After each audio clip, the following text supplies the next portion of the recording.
Guys? Hello? Oh, shit. Okay. All right, guys. It's me. It's me. How you all doing? It's me, Uncle Cracker. That's right, y'all. Mike will be right back. He's currently taking a horrific duty, from what I understand. How you all?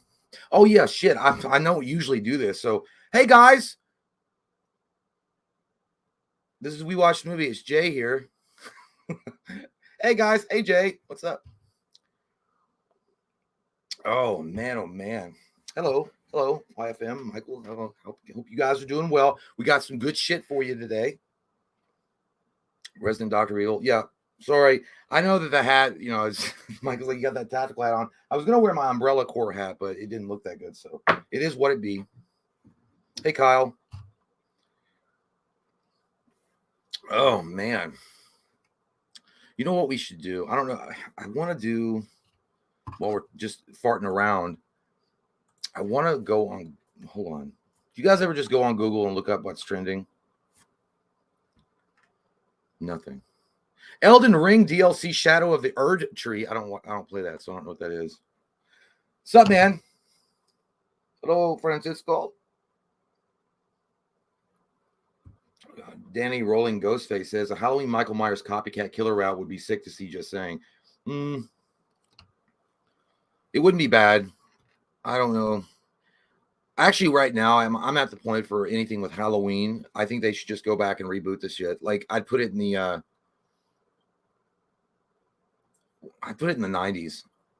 I would start it like they were, like 80s somewhere, and then like it would take place in the mid 90s. I don't know.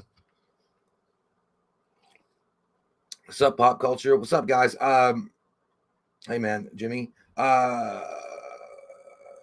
What the fuck? I was just looking at for somebody. Oh, DD8 says, Jay, what do you think of season 3? Dude, to be honest with you, I haven't watched it. I have not watched it. I know someone's going to take away my Klingon badge, but the reason why is because the only TV show I was obsessed with watching was Heels. So I've just been obsessed.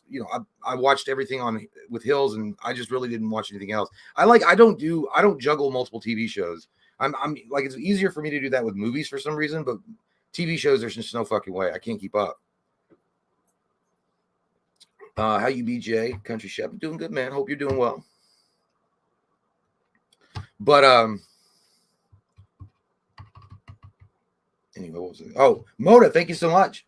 It says, I'm a simple man. I see Halloween. I click, I understand. Yo, Loomis, you going to be in the new Halloween TV series? You look great in Halloween Kills. Love your face. No, they couldn't pay me enough to be a part of that piece of shit. Okay, it's all fake. It's all Hollywood. It's all people popping goddamn pills behind curtains and playing with the ding-dongs. I'm not doing that casting couch shit. But yeah, I hope they do it.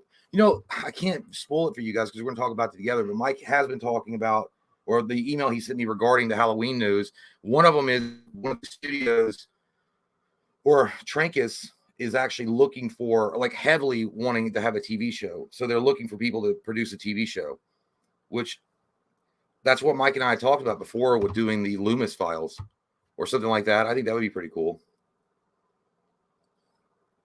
Never mind your opinion. I know people, my wife says that all the time.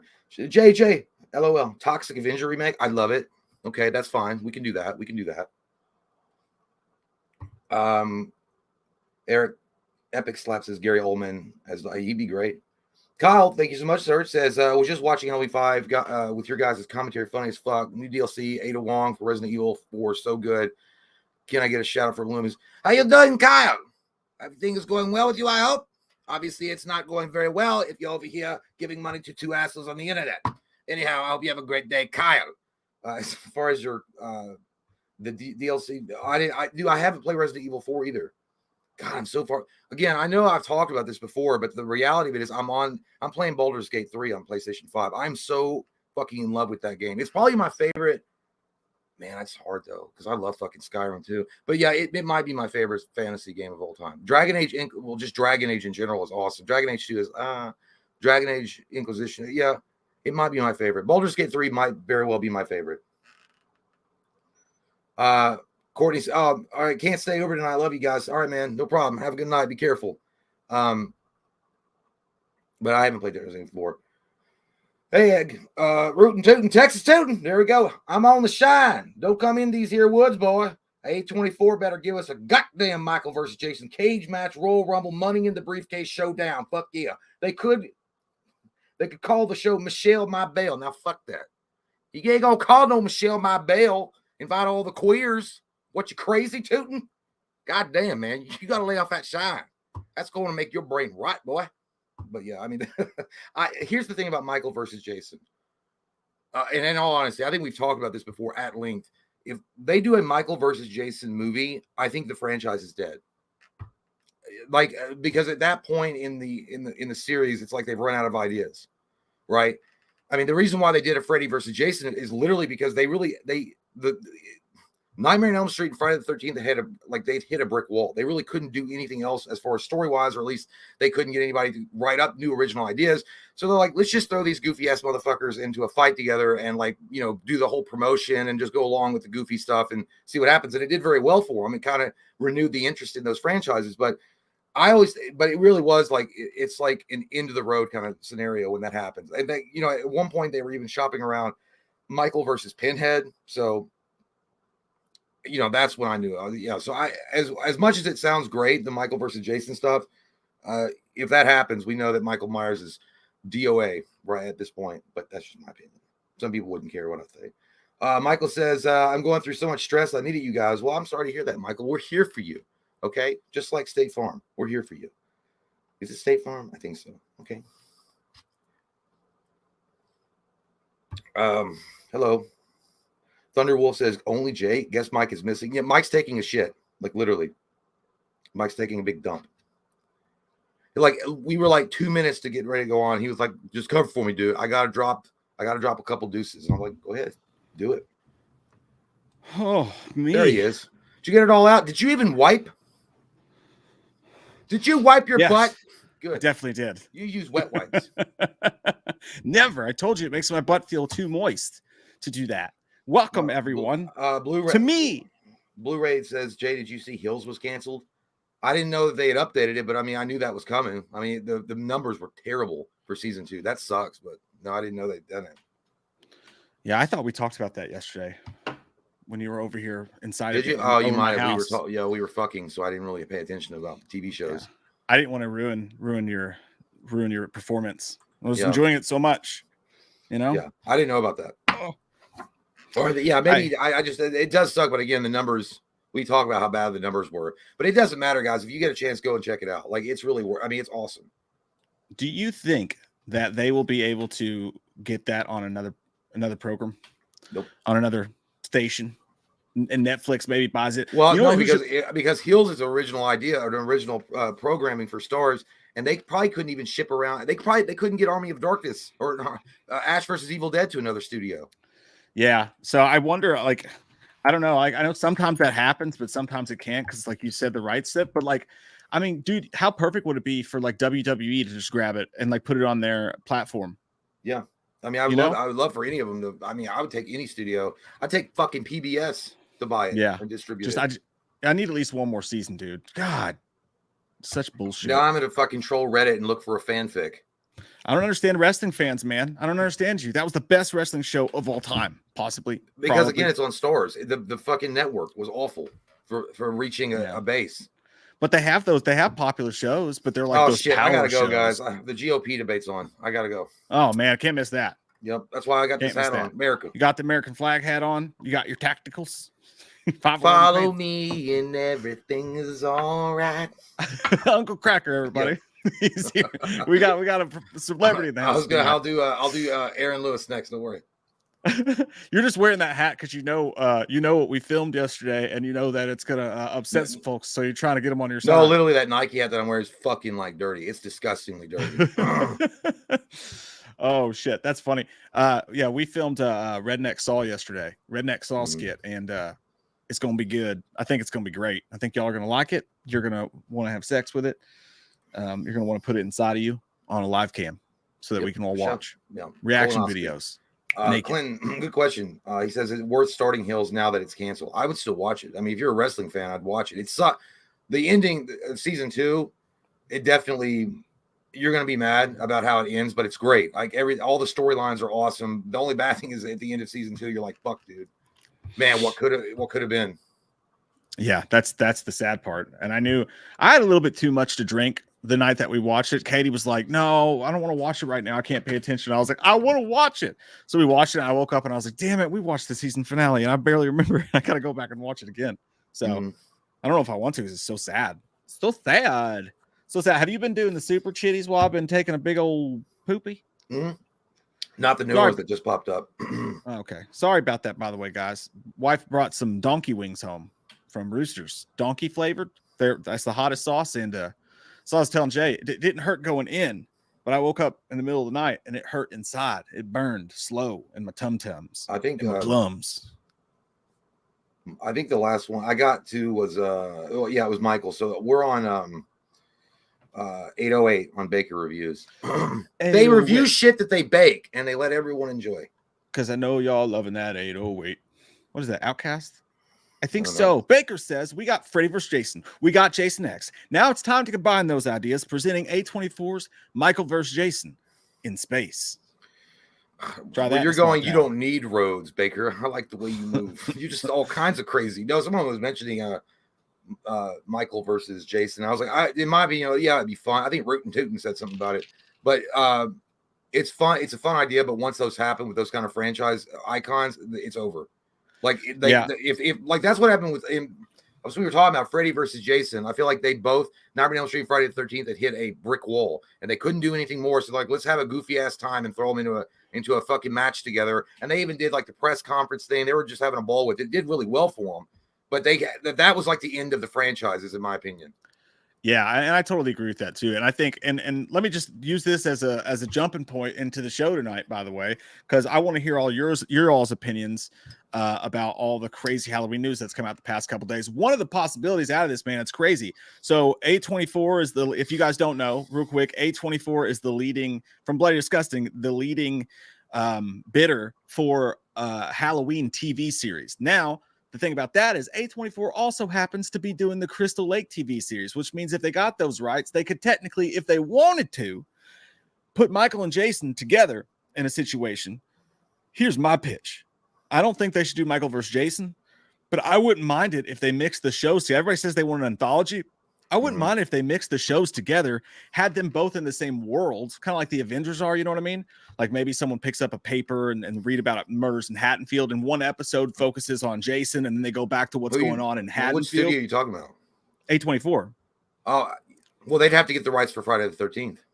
No, that's what I just said. They're doing the show Crystal Lake series already. Oh, that's right. Now, through Paramount. Yeah, that's right. Yeah. So if they get the rights to this, then they could do something like that together. And I would be down for that, man. Like, imagine if they did that and they went back and forth between Michael's story and Jason's story and didn't force it. They didn't force it at all. And then maybe when you're down season 2, season 3, someone comes up with a really good idea to have them cross paths. Yeah. Shit. And then the lights go out and someone puts a finger in your butt and you just don't know what's happening except the great shows on the goddamn TV set. Well, that's exactly what I was hoping for when they did Scream. They put like the new Scream idea was where the Halloween series existed inside the Scream universe. Some crazy ass kids got in their heads to copycat that shit. And then all of a sudden you got the new Scream. And I was like, that's a hell of a fucking idea right there. Is the idea that these kids saw that murder happen with Laurie Strode, or not Laurie Strode, but all the babysitters and shit, the babysitter murders. And they wouldn't have to say Michael Myers. They would just say, oh, the babysitter murders. And like the guys like that took over as the new Scream guys would be the ones just copycatting Michael Myers. So then you have another, and then you can even throw in the Friday the 13th. Now you got it all under one umbrella. It might suck to some people though, because they would be like, well, how quickly do these studios just start recycling their shit and they become stale and they're not competing with each other anymore? And it's like, oh, you know what I mean? Like you don't want the Avengers, the Disney Marvel effect where everything is just like, it comes out as a cookie cutter type of situation. And I think that's one thing with A24 doing it. I don't think it would. Now, what you're saying, if they did that kind of thing with Scream, I'd be all down for it if Paramount got the rights, which there was a rumor from One Take News that said that they thought that Paramount was the leading bidder, but that was before Bloody Disgusting came out. And Bloody Disgusting won't come out with something like that unless they know for a fact. So you can bet double your money that A24 is the leader, and then Miramax is the other leader, which is weird because Miramax already owns a part of the Halloween movie rights. But the rights to the movie and the TV shows are now completely fucking separate, which means we could technically get a movie in the theaters and have the TV show at home. I want to see. I mean, yeah, a TV show would be fine. I don't mind that at all. I really want to see it. I want to see it back on the screen though, and I think A24 would do a pretty good job. It's going to be different than what I would. I actually wouldn't pick A24. I love A24. It's probably my favorite one that's leading the charge on getting the bid.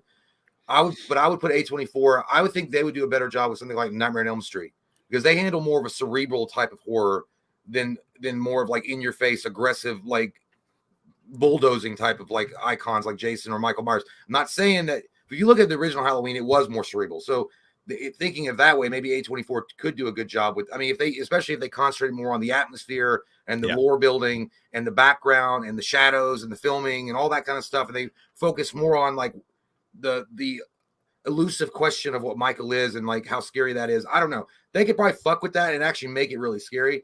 But I just feel like their talents are wasted in something like a Halloween rather than a Halloween or Nightmare on Elm Street. But anyway, see, I think exactly like I see what you're saying too, and I think that if they were to strip it back down and take the gore out, like go back to what John Carpenter originally did and make it suspenseful and make it actually try to be spooky and scary and suspenseful, they could be perfect for it. You know what I mean? And I think that could be where they're headed. The only thing I worry about with A24, honestly, I think they're the perfect studio to do that, to make it less polished and feel gritty, not gritty like Rob Zombie gritty, but like 70s gritty sort of. Yeah. But like the only thing I worry about with A24 is they love the movies that have something to say. You know what I mean? That have if they have any kind of politics bullshit in it, then it'll ruin it. They love to do those movies. Keep your shit at your home. Don't you shove that dildo in my face or my mouth. Don't you do it don't you goddamn do it. Oh, it was a missed input. You calm the fuck down. You calm the fuck down. Like I hate that shit. Yeah, if they do that, fuck them. But I Surely don't. They won't though. Well, I think it's also going to deal with like a director, whoever they hire as a director. Certain directors that lean more heavily into putting messages into their films versus other directors that are just interested in making a good fucking movie. That's who I focus on. I'm not because he's so. Everybody grabs this guy to do almost everything. He's kind of become like the new Tom Hardy of directors in regards to horror movies. James Wan, even though I think James Wan could do a pretty good Halloween movie, especially with the backing of something like A24, but it's just been I don't know though, man. At the same time, I'm like I don't know. I mean, I'm not saying again he's an awesome director. I just don't know. I don't know. He wouldn't be my first choice. I don't think there's. Yeah, I agree with you. He's an awesome director, so you wouldn't poo-poo it. But if A24 gets it, I think it's almost a sure deal that James Wan won't be directing it because he's deep in his own production company, and then with Blumhouse now, they're mishmashing Blumhouse and Atomic Monster. So I guess that would probably keep him from doing it. Well, but then now you're not just talking about directors, talk about a showrunner, right? Like who would be the showrunner? The dude from Hannibal is doing the Friday the 13th show. Brian Fuller. So I wonder who they would get to run the full show of Halloween. Exciting times. No, you know what? I didn't think about. Well, you know who I would also. I think he'd be good to. 100. I don't know why I didn't think of him first. Fucking Pony Smasher. Yeah, I mean, I don't think he's ever done anything like slashery though. I mean, there's Lights Out. The Lights Out was awesome. But he's been, I don't know. I think I was just so bored with those damn Shazam movies. But he does do good horror. You're right. I think if you do something like what he did with Lights Out and make it that, because Lights Out was a great movie, but it was focused more on the background noise and the kind of the horror atmosphere they were building, and then the cerebral mindfuck that they were playing around with your senses, and like that to me would be fucking amazing for a Halloween movie. Like just the idea that you see something that's not there, like maybe a shadow moving across the wall, and then like I don't know, like, and then they would put the jump scares in it that made sense, that furthered the plot and not just like some cheap tactic. They don't have a story. Oh, we just do it because we don't really have a story. Yeah. But by the way, I was going to say, speaking of Halloween, did you watch that new interview? I don't know. It was a month ago, so it's not that new. But the one with Rob Zombie and Howie Mandel. I did not. Dude, I'll tell you what. Like, listen. Aside from obviously that his beard probably smells like mustard mayonnaise with crab meat, he's actually a pretty well-spoken dude. That's articulate as fuck. He's really intelligent when he was talking to him. But he was talking about Halloween, and I'm sure he gets sick of it because it seems like everybody wants to talk about Halloween because of how well it did. But he said he was dealing with the Weinsteins, and he's like, the thing about the movie is he said, studios will leave you alone on a budget if it's $4 million. If you ask for $4 million, they'll usually leave you alone. But if it's anything more than that, then they'll start like bothering you on like, okay, we need this shot today. We need this shot tomorrow. Here's the lines. or here's the scenes. And he's like, I was always a day ahead of them. So they were bitching about stuff that I already filmed, but I just let them bitch so they would leave me alone. So he goes, I stayed a day ahead on filming. But he said the Weinsteins, he said, dude, he's like, they're fucking cuckoo. Like they were, like he said, I didn't deal with Harvey as much. I did with Bob, his brother. But he said his brother they'd be like, oh, I have this idea and Michael should be doing this. And then eventually it'll just go, it got to a point where eventually Michael Myers will be an astronaut in space. Like it would just get fucking crazy. And he's like, and so and he said, Bob only wanted to yell at me and I'd have to yell back. And he liked it. That's how he communicated. He liked yelling. I was like, it reminds me of my granddad. That's how we talk. We just yell at each other and he likes it. But he said it made him crazy. But he said the first time that Bob Weinstein watched the cut of the movie of Halloween, the first one, he said Bob was like, I hate every fucking scene of this film. I hate every fucking scene of this film. And then Howie Mandel was like, are you exaggerating? He's like, no, this is exactly verbatim what he said. And he said, your fucking editor is shit. Fire him and re-edit the fucking movie. And then he's like, okay. And he said they hired an editor that was like an award, like he had been nominated for an Academy Award editor. And he came in and I was like, all right, I'm not going to use you. So just go in that room. And he said he went into a room. They were paying him like an enormous amount of money on the clock. And he just fucked around. He said, I kept my editor and I just kept making the fucking movie. And then he said the morning of that it's released at 10 o'clock, he said also Bob would call you all the time. He said at 10 o'clock in the morning, he was like, it's not looking good, Rob. It's not looking good. And I was like, it's 10 o'clock in the morning. Do theaters even open then? And he's like, a few hours later, he calls and says, we're going to get more we're going to get more screenings. It's fucking amazing. Because it blew up. And I was like, yeah, and then he was talking about like he did Halloween 2 only to get out of the contract because he had signed a 3-picture deal and he wanted out of the contract. He said, normally people would be psyched about doing 3 pictures, but he goes, I said, I'll do Halloween 2. He said, they'd fire like 12 directors. And I said, I'll do it if I can get out of a 3rd movie. And I was like, man, that's not what I heard. You said to Joe Rogan that, yeah, fuck that. I already have the script laying around. And I was like, yeah, I think you did Halloween 2 to say, fuck you to the Weinsteins. And because he said it was the worst experience of movie making he's ever had. Yeah, I think he did. I mean, the legend is right. He was just working on another movie, and he just turned that shit. That's why he said it on Joe Rogan. He said he barely had. He said he already had the skeleton of the new movie that he was already working on. That's why he told Tyler Mane not to cut his beard. Yeah. Well, I mean, that's just one more thing. Like on one hand, I get, and I kind of love the big fuck you that he would give the Weinsteins. Cause like, you know, I admire that kind of shit. I really do. But on the other hand, I think he gave a fuck you to the fans when he did Halloween 2, because he purposely went out to shit on those characters. And it's like, dude, you don't have it that bad. Sometimes you get to be director of a Halloween movie. Somebody yells at you. Okay. I mean, did you not research who they were as people before you signed on to the movie? Because I think it's pretty prevalent to anybody in Hollywood could have told you that that's exactly what you were signing on for. You know what I mean? And then you're going to cry and say, oh, he yells at me. I don't know. I don't think he wasn't mad about the yelling part. He said he was insane. He said he would like literally like he said, he goes, I could take criticism when someone comes in and they say, oh, act 3 is kind of boring. Your act 3 is kind of boring. He said, and then they would give me critiques like to fix it. He said he wouldn't do that. He'd come in and say, I don't like this word.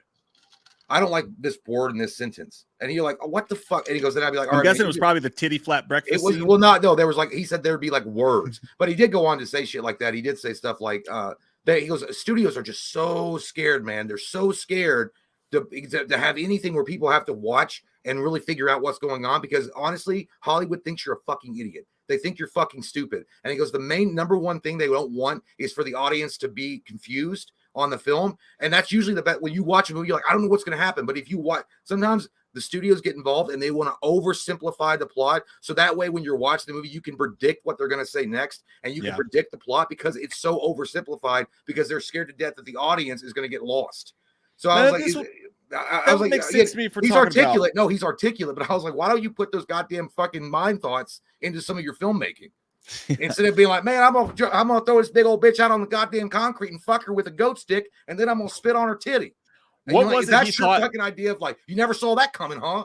Wow. Yeah.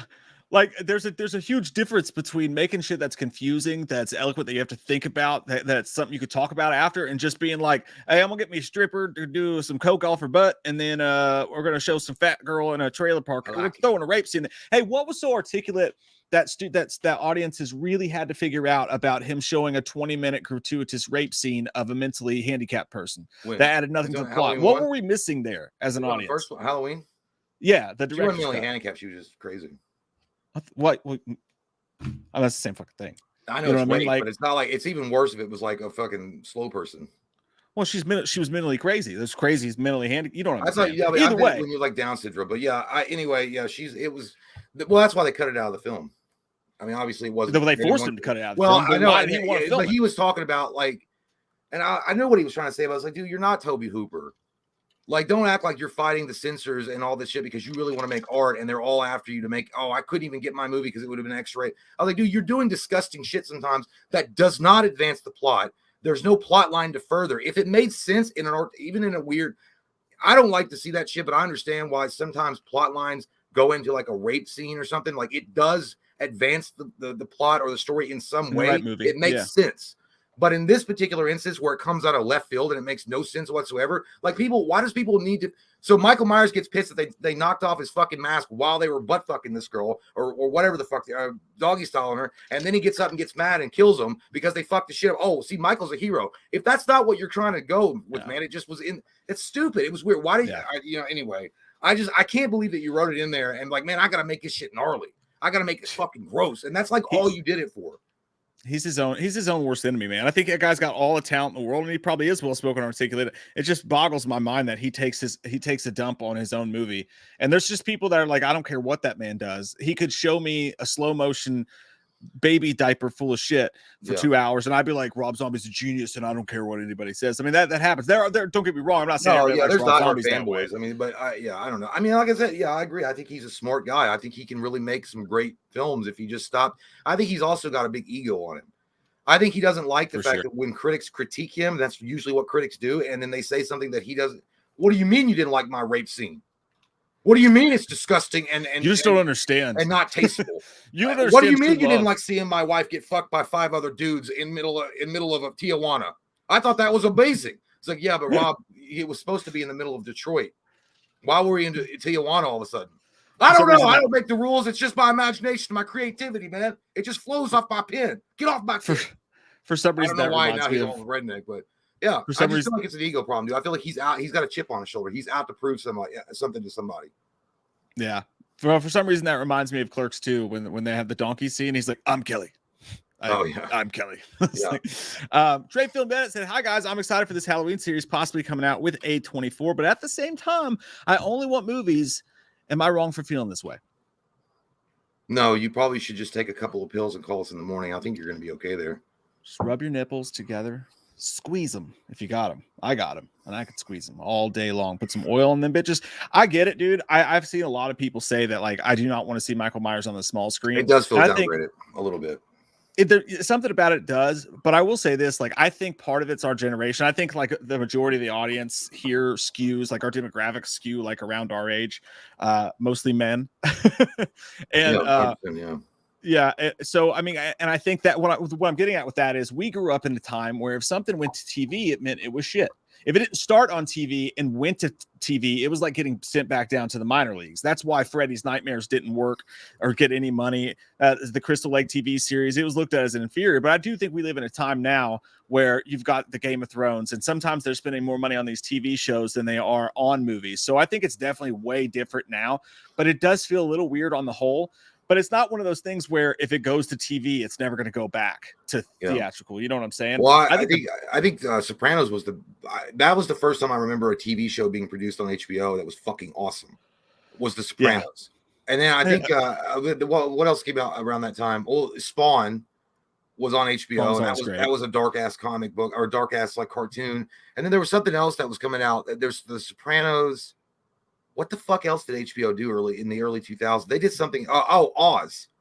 Oz was fucking awesome too. Like both those. Oh, that was Showtime. Or it was And I think HBO led that, but I think it's expanded now. You see the quality of some of the stuff Netflix is doing, and even shows like on who, like the quality of like something like Heels, even though it went to Stars and they barely seemed like had any money to do that, and they still made it work and it looked professional. I think it's totally different now. The only thing that scares me about TV is one, if it's so successful, what if it's too successful, and what if like nobody can look at Halloween as anything but a TV series again? Like like when the Simpsons movie came out and like you went to see it, and you're like, it just feels like I'm watching 4 Simpsons episodes back to back. I don't want Halloween to ever feel that way. Like it's just a strange feeling version of a TV show. I want to go see a Halloween movie in October and feel like it's a big fucking deal. What if they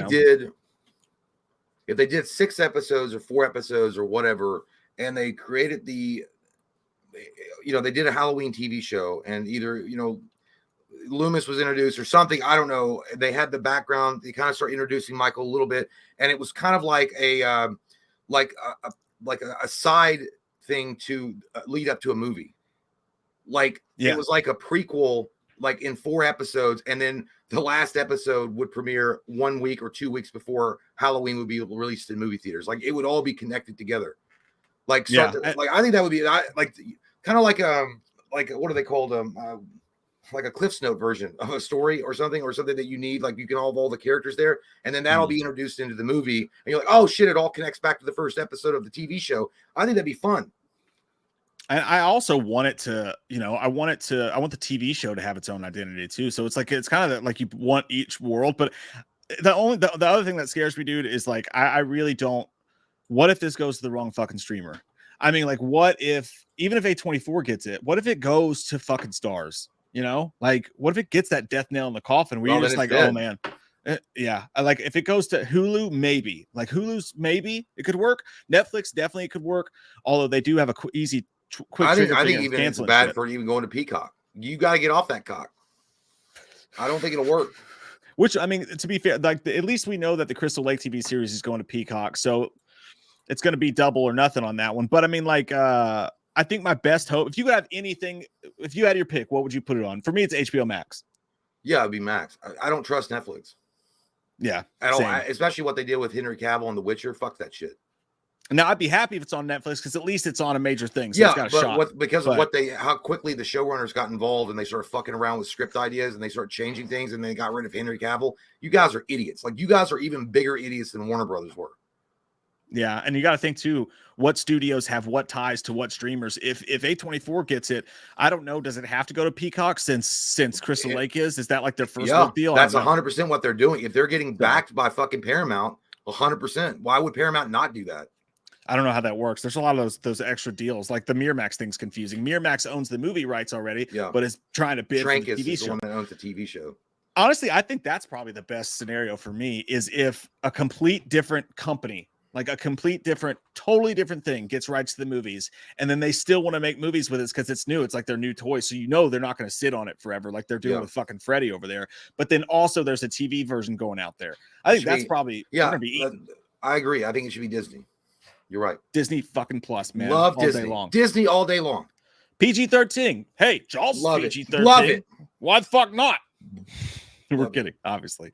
Some people would say that though. Just a wild thought, but I know people are gonna be like, "There's no fucking way, Jay." Jesus Christ! I know you're drinking, but I thought you weren't gonna do crack tonight. But just hear me out. What if? And I'm just saying, what if they did this, and we just see how it works out? If they do a trilogy, if you didn't like it, maybe they can replace him. M. Night Shyamalan with A24. Now you're turning me on. No, I'm just saying. I think it's so goddamn weird, dude. I just think it's so fucking weird. It might just do it, and then somebody's got to slap me in the face like Peter Van goes, "I love this plan." I love this plan. I don't know, man. I just feel like the weird combo of that just feels nice. There's something about it that I don't know. Like it's kind of like Heath Ledger's the Joker. Are you fucking stupid? The guy from 10 Things I Hate About You. That guy's the Joker. God, well, I guess we just tanked the whole fucking Batman series, and then he turns out to be amazing. For one, I'm a fucking hardcore M. Night dude. I would fuck that man with no lube, unless he wanted me to not rub my dick in glass. Okay, Harvey. What am I doing? Jesus. What I'm trying to say is I love M. Night Shyamalan, and like, could it be a fucking train wreck? Yeah. Could it be a fucking catastrophe with a capital C? Yeah. But what I'd be fucking pumped. I'd be like, let's go. I'm ready. I'm a gambler, baby. I'm a gambler. I would love to see what M. Night would do inside of a series that's already created, and the backstory's there, the lore is there, the legacy is there. And if he was like, just to see what he would do, because then he wouldn't have to really worry about doing, I have to do a twisting of the titty end. I have to do it. Yeah. He could just have fun inside of this universe. And he's obviously, you can tell by he's talented. He's talented on how he at least gets up to the twist at the end. It may not pay off, but it still works in like keeping people involved. Like I would want him just to be, if I hired the guy, I'd be like, listen, man, don't worry about titty twisting endings. Don't worry about any of that shit. Just fucking have fun, dude. Get in there and get your hands dirty. Have some fun. Yeah. Have Michael slap some bitches around. Whatever you want. Whatever have you an old want. man. Have an old man rub a dirty diaper in a little kid's face. And you're like, what? 50 Cent do the album's like, yeah. Fuck. We want to use the Halloween theme. It'll be a new 50 Cent song original. In the club. I'd actually imagine if 50 Cent like remixed the Halloween theme and they rapped over it. It'd be weird. But anyway. But yeah, I would just let the guy have fun and see what he would do. And then I just reinforce the idea, like, you do not have to be the M. Night Shyamalan that everyone on the internet is going to fucking roast you for being, and that you're going to ruin Halloween because you're going to put some twist that Laurie Strode was actually Michael the entire time or some shit like that. I don't know. That's one big ask I have, by the way. One huge fucking ask I have is no Laurie Strode. Nowhere to be found. Don't fucking touch it. I can't do it no more, Jim. You put a $20 bill on that boy, you will not going to touch it. She's out the field. I can't hire her. She's nasty. She smells like goddamn bananas. We've done it to death. Bananas. Fucking bananas, man. Well, I was telling somebody, I honestly, I think at this point, what I would do is I would just reboot the whole fucking thing. I'd start from scratch. I would do the guy that they hired for the flashback scenes in Halloween Kills. I would hire him. I would hire the mask was perfect. It looked awesome. That dude moved. Brandon amazing. Armstrong. I want to say. Well, whatever the guy's name was, I hired him. I'd set it like Michael being like. The murders happening when he killed his older sister, or even if you don't want to go that route, who knows? But the little kid Michael, you started in the 80s, and then when Michael grows up, it's in the 90s. Yeah, I'm fine with that. Like, I like the idea of a prequel, remake, sequel, like they're doing with Crystal Lake. I think my favorite idea, though, dude, like overall. Tell me this wouldn't be badass. And you got a different director for each one. What if they just went into the books of Taking Shape? They called the series Taking Shape, and they gave us an hour and 20-minute episode on each one. And each episode is one of the unfinished, never made before Halloween scripts. You got have the alternate reality ones. Yeah. Like you could do a Halloween Returns, new mask every fucking time, different people playing Loomis and different characters. Like, it's so cool. Why would I play different shit people? My pants. Why would I do that? Yeah, just maybe get you in there. I just been doing you in there. I just do it. No, actually, what I was thinking is like, I don't know, man. I think that it sounds like a good idea. The alternate, because it's like that What If show that Disney did for Marvel. Correcto. What If? But the only problem is with that is like, what if there's one of those like shorts that are awesome and everybody's like, all the rest of them suck, and now all the movies that come out, I just think about this one. They should have made this movie, and it'll be like it'll piss people off. It'll piss off the director of the new film. It's like, no, I'm not doing that fucking TV shit. Yeah, but why not? I mean, because if it works, it fucking works. And you can honestly, like, it's the perfect place between hardcore fans who know all about Jamie Lloyd and know all about Cult of Thorn and know every little detail. But like, everyone's like, do the Jamie Lloyd story. And you're like, we would like for them to jump in and do some crazy shit, like in the middle of the franchise. But the problem is that the average audience just knows Michael Myers, Laurie Strode. They're not going to know what the fuck's going on, right? They're going to be confused. But if you do the TV show and you do it this way, then people are learning who these characters are and they'll know who that is. And then they can really jump anywhere into the franchise they wanted to as far as the movies go, if the show's successful. Yeah, it's a lot. It's a lot. You're fake news. I don't like fake news. Jacob, I love you, dude. Says Mike, I heard your birthday is tomorrow.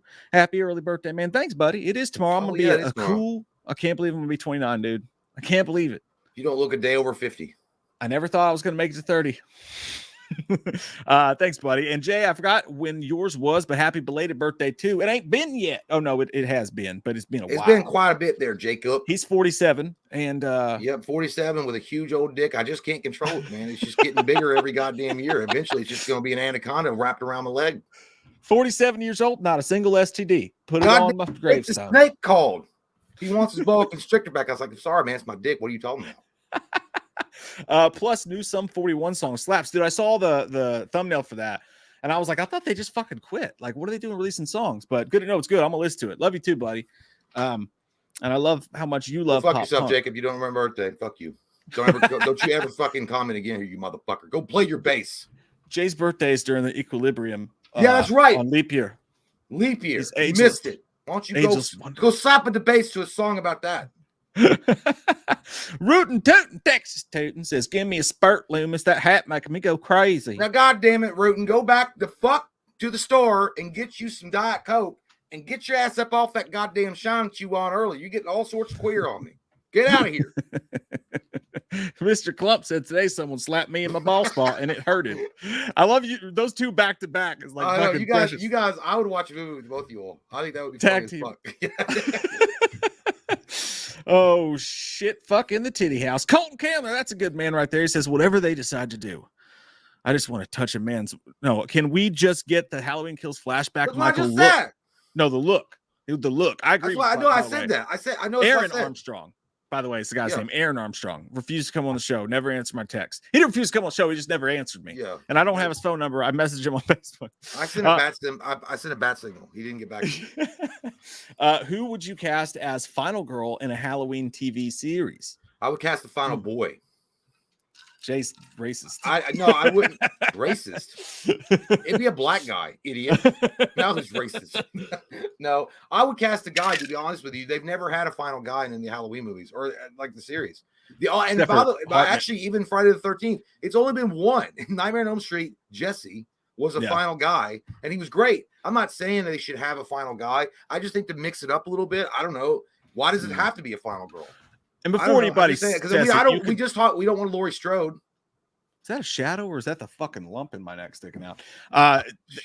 Before anybody fucking says it, by the way, obviously Paul Rudd, Tommy Doyle, and Josh Hartnett, but they're not technically like the final. Maybe Josh Hartnett was a little bit, but I mean, Laurie Strode was definitely the final in the girl. movie.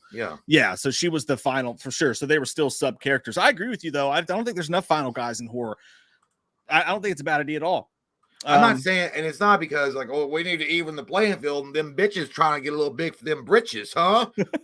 No, it's not like that at all. I'm just saying, like, I just think it would be an interesting idea. I mean, it worked in Nightmare 2. In my opinion, I think Nightmare 2 is arguably just as good as the first one. I think it's just as good. People poo-poo that, but I don't. I fucking don't. I agree with you. I love that fucking movie. But I agree with Jay. I would do final guy. I would love to see Josh Hartnett come back. That would be fucking awesome. Never gonna happen. But if they did one of those what ifs, they could continue that. But if it were a girl, Neve Campbell. No, I'm kidding. If Denise Richards better be in it. There better be a pool scene. I'd love to see Samara Weaving because I know she was in Scream, but it was just for the opening or whatever. Would love to see Samara Weaving in there. I think that would be great. But yeah, I really don't want it to focus on, if we're going to do a new story, I really wouldn't want it to focus on one victim this time around. I want it to focus on the city as a whole. I picked that hot chick that played Supergirl in The Flash. She was Jenna Ortega would be great. Jenna Ortega, Jenna Ortega worked too, but that other girl that played Supergirl in the Flash movie, she had a nice, she'd do good. She was good in that. She had a nice acting regimen, is what you're going at, right? That's what you're going to say. Hey, we're over 500 people in this motherfucker right now, son. And acting. Thank y'all for showing up. Over 500. That's nice. I want to rub something on it. 500. That's my credit score. No, mine's 7 points higher. Man. Hey.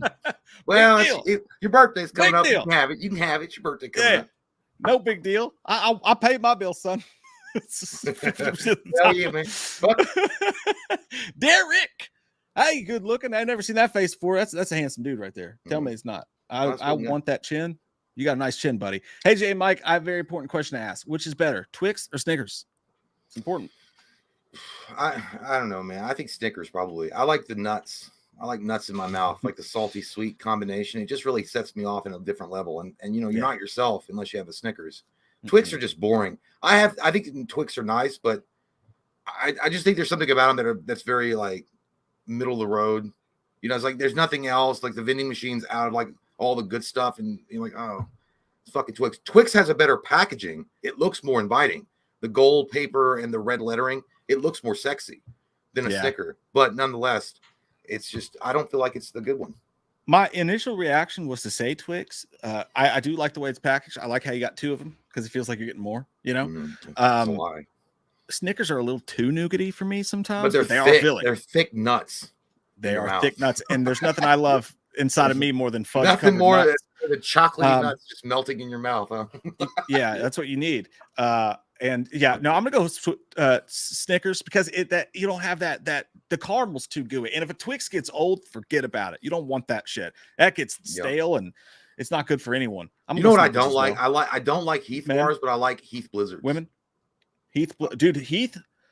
No, women. Blizzards are women fucking women good. are overrated, but yeah, women are fine. But I'm saying Heath Blizzards are amazing. Heath women bars, are people of color. Just because I'm wearing this hat don't mean we all like it. God damn it! Go fuck yourself, Hurley boy. Go back on Twitter, bitch. Fucking TikTok generation motherfuckers ain't fighting for their country, but they want to run their goddamn mouth up. No, I think that well, fuck, I lost my train of thought because I was goddamn so rudely interrupted with a sideshow comment. You're talking about Snickers. I was.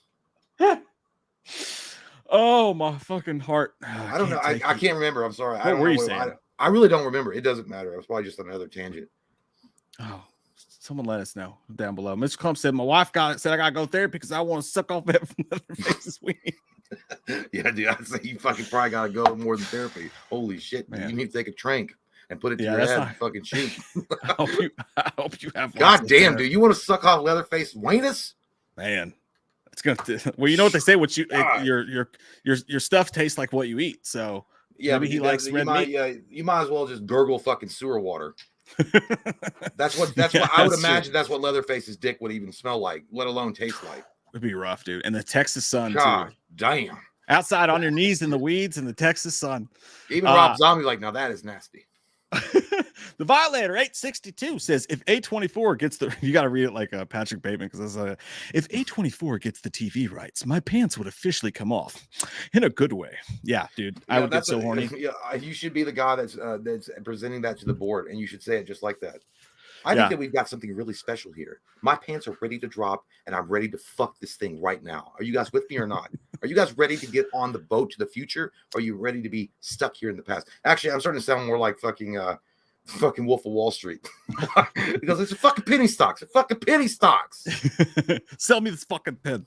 It's like, yeah, no, I think I'm gonna be excited about it, man. If they lock that thing down, like we talked about, have some fears, have a couple tears for fears on that one for sure. But ultimately, I think A24 and Halloween are gonna go together like a penis and a vagina or a man's mouth, just like anything you can think of that happens in the world. Norris, thanks, buddy. He says, whichever studio gets the rights must protect Myers at all costs. I feel like Mustafa was smoking a pipe, looking down on the Corey versus Myers fight and thinking, you have brought shame to your father's house. Rest in peace, Mustafa. Yeah, maybe. Yeah. Yeah. Well, you know that the Akkad's always going to have Michael's back, but you're right. I do not think if Mustafa, like that would not have happened. That Corey shit, I don't think that would have happened at all. I think there was a lot of mistakes that happened in that movie. 100%. I agree with you. And I think that they took a lot of liberties and they thought that it was going to be unique enough and people were going to just get on board with it because it was so, but I think it backfired on them in a way that they didn't expect. I mean, yeah, it's fine to take chances, but there are certain things in certain movies that are just, they're fucking legacy locked. Don't fuck with them. And I feel like that was legacy locked, not to have Michael just being a pussy and get beat the fuck down. And it was kind of weird. And they didn't explain it. They didn't introduce this character till just that movie, which also confused people. It was kind of out of nowhere. Yeah, it really did feel like a shoehorn thing. But yeah, I think that I don't have any problems with the team. I think the Akkads are going to protect Michael. No, Michael's not ever going to technically die ever. Like, it'll be fine. And I do appreciate that about him. But we do got to remember that Mustafa was in charge during some pretty questionable Halloween moments. All right. Now, I'm not saying that they meant to. Oh, yeah, I respect the shit out of both those gentlemen, both the Akkads. But, you know, we had some wild moments in those early Halloween movies that you wouldn't see people make those mistakes today. Like so what? We can't forget that. Are you talking about the Halloween Resurrection? No. I'm talking about like early in the days, like when they had that white-haired mask because they couldn't even find a fucking mask. Well, and Michael just shows up because he also was probably pity pinching. He's probably like, I'm not buying a new fucking mask. How much that shit costs? We gotta pay William Shatner? Suck my ass. Yeah, and I mean, I don't think anybody knows what Mustafa wanted or would have been okay with more than his son. You know what I mean? So I think that they're in the right hands. I'm glad that his son's the one in control of shit. You know, I'm just glad it's I in a think they're COD. Yeah, I think if you let just Hollywood have it, oh my god, it'd be awful, nights. dude. Oh my god, you guys remember MTV the Scream series? Oh my god, Yeah, that's what it would be. Yeah, motherfucker be wearing panties. They'd be selling fucking Michael Myers t-shirts at Kmart for sure. Adrian Ybarra, thanks, buddy. Said didn't think A24 could afford the Halloween rights. Channel supposedly in the know said he heard they re-up with Universal Blumhouse, in which I don't see that happening. I thought the same thing. I thought they were a smaller studio and that they were like going toe to toe with these powerhouse production companies. I was like, how the fuck is A24 leading the bid? That doesn't even make sense. Well, they got Friday the 13th, and you know that those people are very focused on their money. That's why we haven't gotten Friday the 13th in so long. So they managed to team up with someone to get that. I don't know if there's a team up in the process. Maybe Miramax teams up with A24 on this one. Maybe Paramount teams up. Maybe that old rumor that came from One Take News that Paramount was the leading bidder is actually true, and it's Paramount, and they're going to have A24 produce it, and both are true. Two fingers, Jay. Yeah, two fingers. Two. I meant three. Yeah, give it to me raw. I don't know what. Caleb Parkinson, thanks, buddy. He said, "My first, Jordan Love looks amazing. Green Bay, go Pack, go.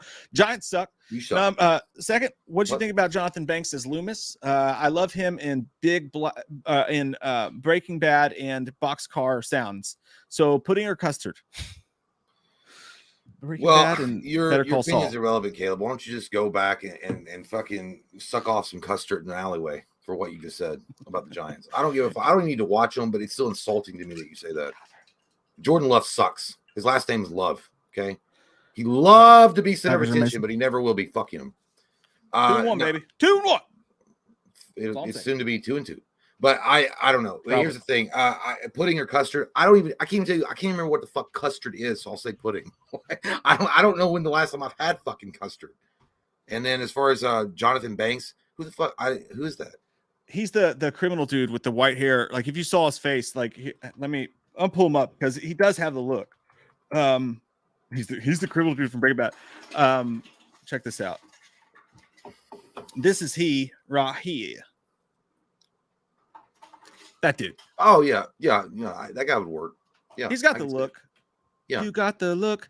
I don't know. See, for me, I've said it before, dude. I already think they have a Loomis, Ethan Hawke. I think Ethan Hawke would be a great Loomis. I think he's young enough to be able to do it for a while. He's like his acting ability. He's got like a fresh perspective to it, and he's not going to be the streamlined, same old like generic balding guy with white beard, and you know what I mean. Like he's like if you go back and watch Sinister and the way that he was in that movie with his cardigan on, and he's really obsessed with his work, and that's all he's worried about, and he really doesn't care about his family and kids. I mean, he does, but not really. I feel like that's a Loomis that I'd be like, I get that. The obsession taking him over. You know, the more he learns about the evil of Michael, I feel like that would be a great character development or a character backstory to Loomis that we'd never seen before. I want something different from Loomis I think they did it really well with Malcolm McDowell. So I don't know. I just don't want to keep going in that same direction. Yeah, I'm with you, dude. Let me ask you this though. Honestly, you have to decide right now. You don't know what they're gonna do. You don't know who they're gonna cast or what road they're gonna take them down. But you have to Saw Trap right now. You have to press yes or no. Check yes or no. Do you want to meet me in the bathroom for Manly Love at 9 p.m.? Loomis in this, whatever they do with this TV series, or no? Well, let me think about it, Lil. Let me think about it clear now. Let me think now. Well, now you gotta weigh the pros and the cons on it. The pros is obviously Dr. Loomis. So that's sexy. That's nice right there. That feels good. The cons, they could fuck that character up there, Jim. They could fuck it up. Try that in a small town. Oh God, you better not even touch a small town with that goddamn attitude. Okay, we'll make January 6th like a goddamn birthday party, bitch. I'm sorry, got literally like yesterday. Was it the day before? Or was it yesterday? I can't remember. Yesterday. Yeah, the fucking time's weird, but yeah, you're doing that redneck thing. When you day drink, it's rough. Still, yeah, but it was still fucking stuck in my head. I got into a fight with my wife on the way back, and I was screaming at her, like, God damn it! I sound like fucking Tex Tootin screaming at his mom. I want $20, Mom. You fucking hoe. I didn't say that, but that's like what anyway. I think I'm gonna have to go with no. If I'm gonna see Loomis, I want to see Loomis. I want to see Loomis on the big screen, a new Loomis. I don't want to see a TV show. There's a reason why. A lot of people loved Gotham. A lot of people did love Gotham, and they liked the idea of Commissioner Gordon and his origin story. And I didn't really enjoy that. I thought it was kind of boring. I didn't really care about it that much. It was like when I saw Gotham, and again, I never watched it, so I can't really critique it that hard. But I was like, "Where's Batman?" I could give fuck less about fucking Gordon, and Gordon's a great character. Don't get me wrong, Commissioner Gordon's awesome. I totally understand that, and they did have like ties to like the upcoming villains and stuff. And they gave some of the backstory, but ultimately, if I was just watching a Loomis thing, I'm like, when's Michael coming in? When's fucking Michael coming in? Yeah, that's why the fucking Alfred. Remember they did a movie or a show based around Alfred, Pennywise, and it fucking sucked. I mean, maybe it didn't suck, but nobody watched it because nobody cared. Dude, and that's the thing. That's my biggest argument against an anthology series. Like, I keep seeing it over and over and over again. Everybody's like, "We've had enough, Michael. We need to focus on Season of the Witch." And I'm just like, dude, picket line, you bitch. We've had enough of this. Yeah, it basically it's like, oh, he's had 12 movies. Like James Bond just got announced with Christopher Nolan, Toasted Chalupa, and no one's like, James Bond's been in 26 movies. We need to concentrate on M and like England and shit. No, Halloween's fucking Michael Myers. And the argument I keep getting is, yeah, but John Carpenter wanted to do an anthology with it originally. Okay, that was then when there wasn't 76 other horror properties already doing anthologies. You could do it with Trick or Treat, you could do it with Halloween Tale, all this shit, VHS. There's a million horror anthologies. They don't need to take up Halloween's fucking parking space to do just another seasonal horror anthology. When Carpenter wanted to do that, it wasn't a prevalent thing that was happening all the time. Yeah, sure, Creepshow and shit like that, but it was rare. And also, like, dude, it's just like you said. Oh, well, they said it in Haddonfield. Maybe Michael could pop up every once in a while. It's just like Gotham. Like, I love the side characters, but only with Michael Myers to bring them together. Like Ace Ventura in his apartment reached out as his pets surround him. You know, like it has to have Michael Myers. I'm sorry. Well, I think Gotham lasted. I mean, Gotham was like, it was a well done show. And I know that a lot of people will defend that all the way to the farm, but I feel like it didn't do as well as it could have done because everyone was like saying, "Where's Batman? It's fucking Gotham City." You say Gotham, where's fucking Batman? Is he going to be in the next episode? Or are we going to have like a big giant? And then when Batman shows up, it looks like he got his fucking mask at Spencer's. It's fucking terrible. It was ugly as shit. It was one of the ugliest masks I've ever seen in my life. I was like, you guys could have just cut that out because that was fucking point. It was ugly. It was stupid. And it's the same thing with any of that stuff. Like when you focus too much on the side character, it's just not going to work. It's not. And by the way, don't piss off the viewer. It'll be just like Halloween 3, Season of the Witch, all over again. You're going to piss the people off. They're going to expect to see Michael or something to do with Michael Myers as far as like backstory, something with Michael Myers. And then they're going to get in there and like, what the fuck is going on? This man is talking about his case files we're seeing a guy divorce his wife. He's like, Michael's real with his goddamn evil. I divorce you. I'm like, what is going on? I don't want to watch this stuff. Hardcore fans will, of course. But the average vanilla viewer who will only be like drawn to it for Michael Myers, they're going to be just as angry as those people that went and see Season of the Witch. I'm like, what the fuck is this bullshit? I thought I was going to see Michael Myers, and I get to see goddamn 3 kids running around with goddamn Halloween masks to melt their face. And not just that, but you're also going to have Spider-Man No Way Home syndrome. Every season, every episode, it's going to be like, dude, do you think they might bring out Michael now? Do you think they might bring... No one's going to care about the storylines. They're not going. Everyone's going to be obsessed with what's not on the screen, and it's just going to fuck the whole thing up. First and there's season no would do way. Really well. That's it, because it would be everybody expecting that shit. That's why the first season would do so well. And then you would see a massive drop-off when they're like, oh, no, Michael's not even really a part of this. We're just doing our own thing. They're like, yep, TV show ended after 2 seasons. See ya. Yeah. That'll be I feel like it'll work as a compendium or a companion to like a movie. If you lead it up to a new movie that's coming out, I think it would do really well for 6 episodes or 4 episodes or whatever. Yeah, it blows my fucking mind, man. I don't get why people are like, hey, let's change this thing from exactly what it is, and you could name it anything then. But whatever. Hey, whatever, man. Whatever. The studio's eventually gonna listen and people are gonna get what they want, and it's gonna be like, fuck, I miss Michael Myers. I gotta go pee. Get it in that fucker. Hold it, squeeze it, smack it up, flip it, rub it down. Oh no. Kay Narcher says, hey dorks, this is my first super chat. I've been a fan of your channel for a while now. I was hoping I could get a warm welcome from Dr. Loomis. You just missed him. I'll make sure when Jay comes back to we read that for sure. And again, I'm not poo-pooing people who do want to do the anthology thing. I'm really not. Like, if you want that, that's cool. I'm not trying to shun you. I'm just, for me, I can't. It's like one of those situations where you feel like you're in the fucking Twilight Zone. I'm like, how do people not understand this? Like, you could just take that. If Michael Myers isn't in it, then you could literally name it anything you want. It's not Halloween. It's just a fucking horror show. That's an anthology that has some leaves in it, for fuck's sake. And like, then if you go that route, yeah, but you could do the Cult of Thorn and you could do all this stuff like around it and Season of the Witch and stuff. And it's like then now we're talking about Gotham again. We're talking about the Man of Steel show they're going to put on Sci-Fi without fucking Superman in it. All right. Once you put those connectors to Michael Myers, all you're going to feel is the lack of Michael Myers in the show.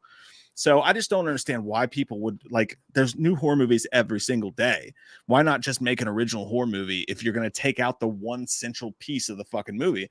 And then the other argument is, yeah, but there's no other place to go with Michael. We've done this already. We've done it for 12 movies.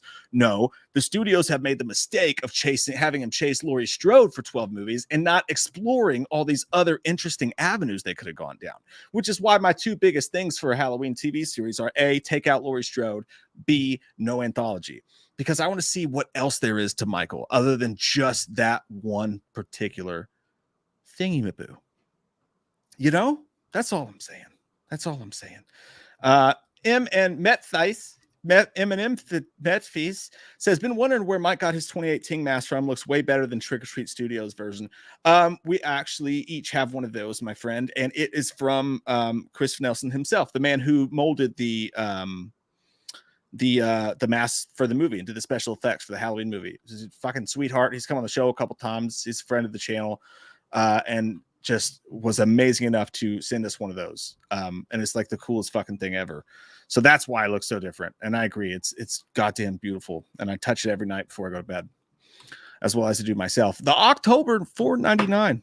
That's not your name. I'm just having a stroke right now. I apologize. Thank you for that. I'm making a Michael Myers fan film called Halloween Factory.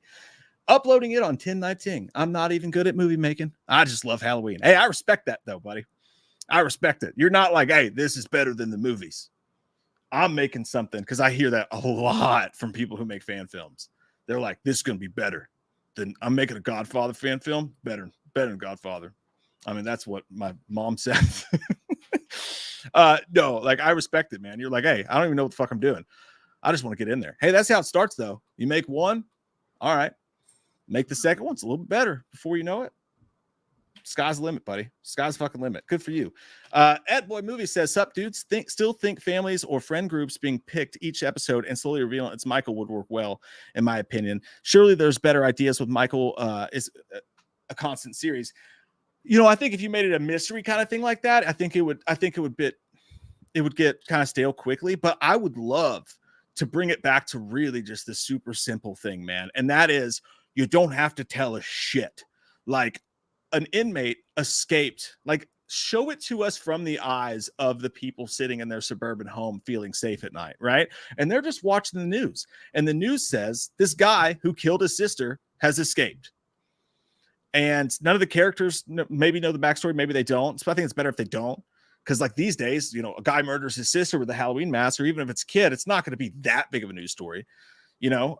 So I just would love to see it through the eyes of these random people you don't know, sitting in their suburban home, feeling safe. They see on the news that an inmate's escaped, and then Michael shows up as a fucking peripheral character. You're seeing it through their eyes, not Michael's eyes.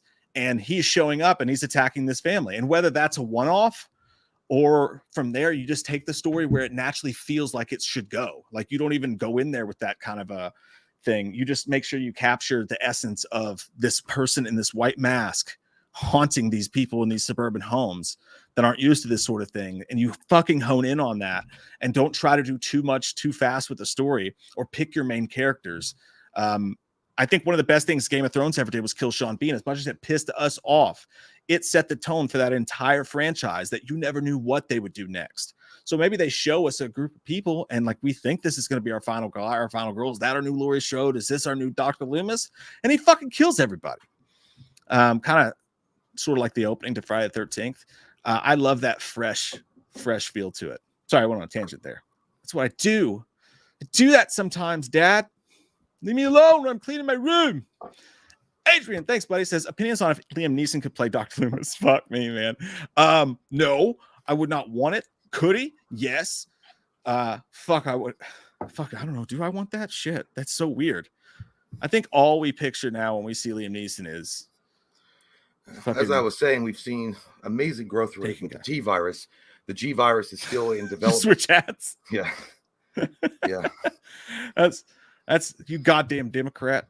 You fucking liberal. I'm gonna tell y'all something right now. I love America. That's it. It is kind of sad though. You can't even just wear a hat with the American flag on. Dude, they're like so, MAGA. You fucking. I don't MAGA. fucking care. You can wear whatever the fuck you want. I don't give a shit, dude. I was like, the last thing I'm gonna worry about is being offended by your fucking shitty goddamn fashion choice. I can give a shit. You don't own the flag, MAGA. Like you know. Well, I don't care about MAGA. I don't care about Democrats like rainbow shit. Wear what the fuck you want. It's not going to offend me. Fuck you. I don't care. If you think it is, then goddamn, who's more of a pathetic person? Me, who doesn't give a shit, or you trying to stir up shit where there's no shit? Woo! So, I mean, that's on both sides. Both sides do it. So get a fucking grip on reality, bitch. Yep. Exactly. Exactamundo. We don't give a fuck about politics. In case you, I really don't give a shit. I do watch the debates sometimes just because I like when they get those zingers in there, and I think it's funny.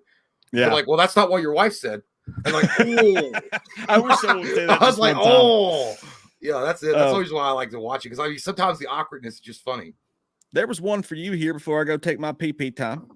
Caden Archer says, "Hey dorks, this is my first super chat. I'm a big fan of your channel, and I was wondering if I could get a warm welcome from Dr. Loomis." Yeah, go fuck yourself, Caden. Why don't you keep on swimming? And this time, don't have a life preserver, you dork. You're the dork. What you do, kid? Jump ship? Well, what's with the life preserver? That's from Back to the Future. But how you doing, Caden? Hope you're having a good day. All right. Oh shit, he didn't tell me the fucking time. Oh my god, what was the time? I can't hear you. That's why I came back for you. The outlaw Josie Wheels always doubles back for a friend. We're at 8:24 with Adrian Ybarra. Okay. Oh, Adrian. Okay. BRB sluts. BRB. See you soon. I didn't know he was gonna put. I was still scrolling up to find it. Adrian. And to my wife that's home. No, Adrian. Anyway, I'm not doing that. Opinions on if didn't Mike answer you, Adrian? I thought he did. Opinions on if Liam Neeson could play Dr. Loomis. Yeah, I mean, Liam Neeson would be great. I think he would be an awesome Dr. Loomis. I mean, I feel like he would bring a lot of Qui-Gon Jinn. I know that he probably gets mad about that stuff. You know, people always talk about the Qui-Gon Jinn thing, but to be honest with you, yeah, I feel like he could pull off a psychiatrist bent on discovering the secrets behind his patient's desire to murder and to maim for no fucking apparent reason. Kind of like maybe mixing his Qui-Gon Jinness with something like his portrayal in Darkman, where it was just like this crazy obsession after the accident to get revenge and to get the formula working for skin. I don't know. But yeah, I think he'd be great if you could get him. Michael Parton says Ari Aster could do everything. Hedos is beautiful. I don't know what that is. Hedos? What is that? Ari Aster can do it everything. I don't know what that is, Michael, but I know who Ari Aster is. Yeah. I'm assuming that's what some of Mike said. Shit, fucking heartburn. God damn, that fucking hurts. I hate that shit. Feels like Satan is coming up and poking his trident up through my esophagus hole. Anyway, Christopher Sampson, the man, the legend, Chris Sampson. Hey guys, how about Courtney Cox playing Mrs. Voorhees and Kiefer Sutherland as Papa Voorhees? I'd cast Ewan McGregor as Dr. Loomis. My only demand is Michael be unleashed and ultra violent. Look to foreign directors to make it. Now, see, that's why Christopher Sampson, his name is not only strong and powerful, and it evokes the idea of an alpha male that will go out and hunt food and not fucking care that you don't like it, that he'll take it down an animal and eat it raw. Chris Sampson also comes out with like amazing takes. And I feel like that's an amazing take, Chris. I will say that to you. And I feel like you are correct, sir. I feel like Courtney Cox playing Mrs. Voorhees and Kiefer Sutherland, strange combo, insanely strange. I don't know, but I like it. And Ewan McGregor, I didn't even think about that. Ewan McGregor would be an excellent Dr. Loomis. Someone mentioned earlier Liam Neeson, another Jedi Knight, Ewan McGregor. I feel like we're on board here. But I mean, if we're going to talk about that, what's that guy? Hold on one second. Let me look up. Hold on. Give me one sec. I'm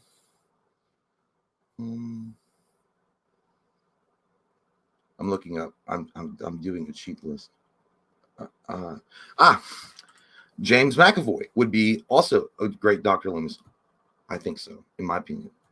Like the reason why is like James McAvoy's portrayal of in Days of Future Past as a broken, hopeless Charles Xavier. I feel like that could be something with a Dr. Loomis. Yeah, but yeah, Chris, great idea, man. You should do a YouTube channel. You feed fucking better than us. Jerry Ramey, hey man. Said there's a reason Rob Zombie hasn't had a widely released film in 15 years, nearly 15 years. Thank God he was denied the Crow reboot. Yeah, well, he has his fans for sure. There's definitely people that love his work and how he films. But yeah, you're right. Like as far as a mega hit, I don't remember. But again, I don't follow Rob Zombie's stuff that often. But I don't remember a big mega hit that was really going across the interwebs and everybody was loving it except for Halloween, the remake. So yeah, you're right. And you thank the baby Jesus that the Crow reboot was taken from his hands, because that would have been fucking awful. Yes, he could have made the whole setting of where the Crow takes place very disgusting and nihilistic and disturbing, and that fits in with the idea of the comic book, which was a graphic novel, and the setting was supposed to be like that. But for me, Rob Zombie would make a movie that was so depressing. There's no hope. There's no hope in that, like at all. And I feel like that's why the Crow, the original Crow, was so well done, is because yes, they're surrounded by garbage and filth and junkies and all that stuff, but the shining hope is Brandon Lee's Eric Draven, and I feel like that would not be in the film at all if Rob Zombie had it. But that's my opinion. But thanks, Jerry. Carly Terry, hey, hello. Hey guys, thoughts on a miniseries like the Loomis Files, showing his attempt at rehabilitating a young Michael, like right after killing Judith, not like zombies films, but like the comics where kids died mysteriously. That'd be great. And we talked about that. As long as Michael was in the TV show in some way or another, and it was dealing with Michael Myers, I think that would be a hit. I would like that. I think that would be really cool, and it would flesh out a lot of backstory with Dr. Loomis and his obsession with Michael, and I feel like it would be a great move. But again, you make sure that Michael is a part of it in some way. And you're right, not like zombies film, but yeah, the comics, yeah, 100%, I agree. And the Loomis Files, that only works again, you have to make sure that that's when you do something like the Loomis and doing the rehabilitating a young Michael, you just got to make sure it's handled with a little bit better than what they did with Rob Zombies. But you're right, I think so. Carly Terry is correct though. 832. Yeah, I love the Loomis Files idea, man. You have to get, but you have to connect it to Michael in some way. If you don't do that, you're lost. You're fucked. Yeah, it's just a psychiatrist, right? I mean, now if Donald Pleasance could come back and play that role, I'd watch that guy do anything. That guy could like fucking read the Bush's baked beans recipe, and I would watch it. Yeah, exactly. What time did you say? 8:24. Yeah, I think so. Carly Terry was. Carly, hello. Yeah. Says, hey guys, thoughts on a minute? Oh, yeah, I read that. Yeah, I totally agree with that. And honestly, like, I don't think Malcolm McDowell was bad at all. But no, they just destroyed his character in the sequel. Yeah, which it's not his fault. He was just doing what Rob Zombie told him to do. Yeah. But I think that even that almost shows you, like, it makes you wonder if you ever want to Loomis again, because as good as he was, it's still not quite right. I think it was the director more than anything else, though. Yeah, I think that's probably true. Andres Martinez. I hope we're saying that right. The only way the show's going to work is if Busta Rhymes is in it. Also remaking the Highlander. Busted needs to be in that too. Watch yourself. Also, my balls hurt. Was that Busta Rhymes? Watch no, that's Mystical. God damn it. Whatever. Busta was. I can't remember. I got you all a check. Didn't they? No, Mystical didn't come out at the same time. there was a surge of all those rappers in the early 2000s that it all just looked the same. When I watched the music videos, they were wearing the puffy jackets and the weird like lighting, and I don't know why. I just get them confused, but yeah, or maybe they sounded the same. I don't know. I hate it when your balls hurt. You never want that. It's never a good sign. I'll tell you that. Yeah. But you're right, man. Busta Rhymes needs to be in Highlander too, for sure. There can be only one rapper. Dog. You know, going back to the Taking Shape idea, there is a story in Taking Shape that followed up from Resurrection that brought back Busta Rhymes to die. That'd be great. I would love that. I'd be like 100%. And you know what? Buster probably be like, finally, Michael Myers ain't just a sound bite. He killed me. He might do it too. I think he would. He's probably got a lot of negative shit over that shit over the years. Like, all right, let's do it. Yeah. And you know, there's so many of those stories that I would love to watch. And not just that, not if they went back and did an anthology, but did it with Michael, of course, I'm okay with it. But if they did that with the Taking Shape books, you might say, oh, but they'll run out of scripts eventually. You can only go so long. No, says because you could also jump back in and have people write their own stories. Okay, let's follow up. Let's do a follow-up of Halloween 6 just for an episode, an hour and 20 minutes. You start the movie with a previous episode thing. You kind of show the events of H6 for those who are uninitiated, like the bullet points, and then you just pick up that story for fun. I think it could be amazing. And I think it could show every single different episode having a different Michael Myers and a different mask. It could be so exciting. I want a trilogy, idiot. I don't want a fucking different Michaels. You want another trilogy? No, I want like 7 movies. I want them. Actually, maybe I'm at that point now where I'm like, I don't want to do like a studio's new fancy take on a trilogy. I just want multiple fucking Halloweens. Yeah, in a row. Just like James Bond or Batman. Whatever. Yeah, it just keeps going. I'm so fucking into that. I'm also into them just jumping off of Resurrection. Like he opens his eyes in the morgue and we just continue that story. Fine. And then you can redeem Resurrection. You can redeem that Michael. Yeah, it's just like Spider-Man. Like we don't need another origin story for Spider-Man. We know what happens with Uncle Ben and all that shit. How many times Uncle Ben's gotta die? When's gonna be my time? I mean, it's like, hey, Uncle Ben dies. Like, yeah, I know. All right, I'm gonna go swing around the city now. Yeah. Like we don't need all that backstory. Let's just throw it in a suburban town and have Michael Myers fuck shit up. Rain 137 says, hear me out. A timeline where Loomis is too late and Michael snaps Laurie's neck. Oh, then we get Loomis chasing Michael in the oh my God, I fucking love that. Yeah, in the late 70s, early 80s. Yeah, it sounds great, man. You know what? And put that shit on HBO and just repackage the True Detective storyline and have it work like that. Now, that's the only bummer is obviously you can't bring back Donald Pleasance, so we're back in that hole again. But I'll tell you this, man, that could change the whole story. Like if Laurie died and there's just no connection there. And what if they went back and they did what they did with Kills and they did a flashback? The whole thing was a period piece. Fuck me in the ass. I think they would be interested to do that. I feel like the studios are a little bit wary of like how hardcore fans would react if they did that. Because there are like a fuck ton of hardcore fans that are Laurie Strode fanatics. True. Like big time. And that might be like something they'd be like, well, what about the backlash? If we just killed her right away, people are like, what the fuck is the point of the movie anymore? I'm like, you idiot. That'd be like, oh, well, Vicky Vale died in the first 5 minutes. I guess we shouldn't have Batman.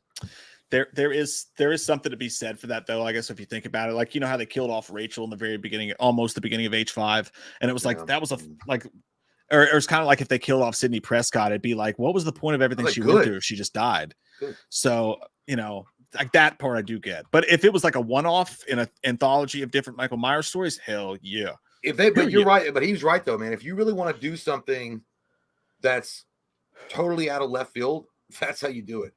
That makes it your own unique version of Halloween. And you don't tell anybody? Yeah, and just fucking do it. Man, that would be ballsy. You got to respect it on so many levels if they did that. And then they were like, no, this is like the actual remake. We're going to go from here and we're going to go into the future with like 10 movies based on this new Michael Myers. I'd be like, man, I respect the shit out your dick. Your dick huge. You got all sorts of street cred right now, but I'm scared at the same time. Yeah, because there's going to be some people like, he got that guacamole dick. Tazavius Bennett, beautiful name, says, Michael J., it's so beautiful to see your face again. God damn you, Michael, and god damn you, Corey. God damn you, man. God damn you, Corey. Tazavius Bennett. God damn you, Michael, and god damn, yeah, Corey, what a dirty asshole he is. Goddamn, ordered everything from Timu. Timu, dude, that's so weird. Katie just got a fucking box from Timu today. April is fucking obsessed with it. I was It's all a literally bunch of talking about junk. going on Amazon. No, dude. I just got into a little tiff with her in the kitchen earlier because I was like, oh, I've been looking at Amazon Prime. I might order me a Ghostbusters hoodie. I don't have any like Ghostbusters hoodie or even a fucking hat. I have Ghostbusters galore, and I just don't own any like really piece of clothing except for a jacket that an awesome fan sent to us years ago. And so, and then she was like, oh, well, what kind of hoodie is it? And she was talking to me about it, and I'm like, oh, look, it's this or that. And then she's like, oh, I'll keep my eye on Temu. I was like, no, don't Temu my shit. I was like, don't. I was like, I'm going to get it from Amazon, the officially licensed fucking thing. And then she's like, Temu's fine. I'm like, God damn. It's pretty much wish.com. And she's like, no, it's not. It's not like that. Oh, my God. And you know what happened was? And what I was like, do you work there? Why are you offended? Do you work there? Why are you defending him so hard? Like, I just funny because I just said that. I was like, it's all a bunch of junk. And I looked over at Katie. She goes, no, it's not. That's why I know people love Temu, dude. It's not my thing. I don't know what it is. Like, she got me a couple of shirts from him. They're garbage. Oh no. Oh no. No shit. She's like, why aren't you wearing that new shirt I got you? I'm like, I don't know. I was like, I was wearing this one. But it's like when your mom buys you something from the store that it's gonna look like shit on you because the store either it just doesn't look good. And you didn't buy it for yourself. There's a reason why. But she's like, honey, I got you some clothes. And you're like, thanks, mom. And then she puts it on the bench. It's like, now you wear that to school tomorrow. Like, okay. And then you don't wear it. And she's like, now why didn't you just put on that nice pink shirt that I got you from Peebles? And like, I was like, because I don't want to wear it. And it would be like a butterfly collar. Like from It reminds me of Forgetting Sarah Marshall when he spills white on the shirt she bought him. He's like, oh no, not the shirt. Take my life, but not the shirt. Yeah. I don't know what it is. She got all mad. I was like, first of all, I'm already paying for the Amazon yearly. I'm going to use the fucking Prime. That's true. That's true. You got a good point there. Can't argue with that. MMA Russie. That's a fucking picture, dude. He's got Benji and Michael together. Are you eating that dog or caring for it? You boys ready for some Jigsaw? Woo-wee.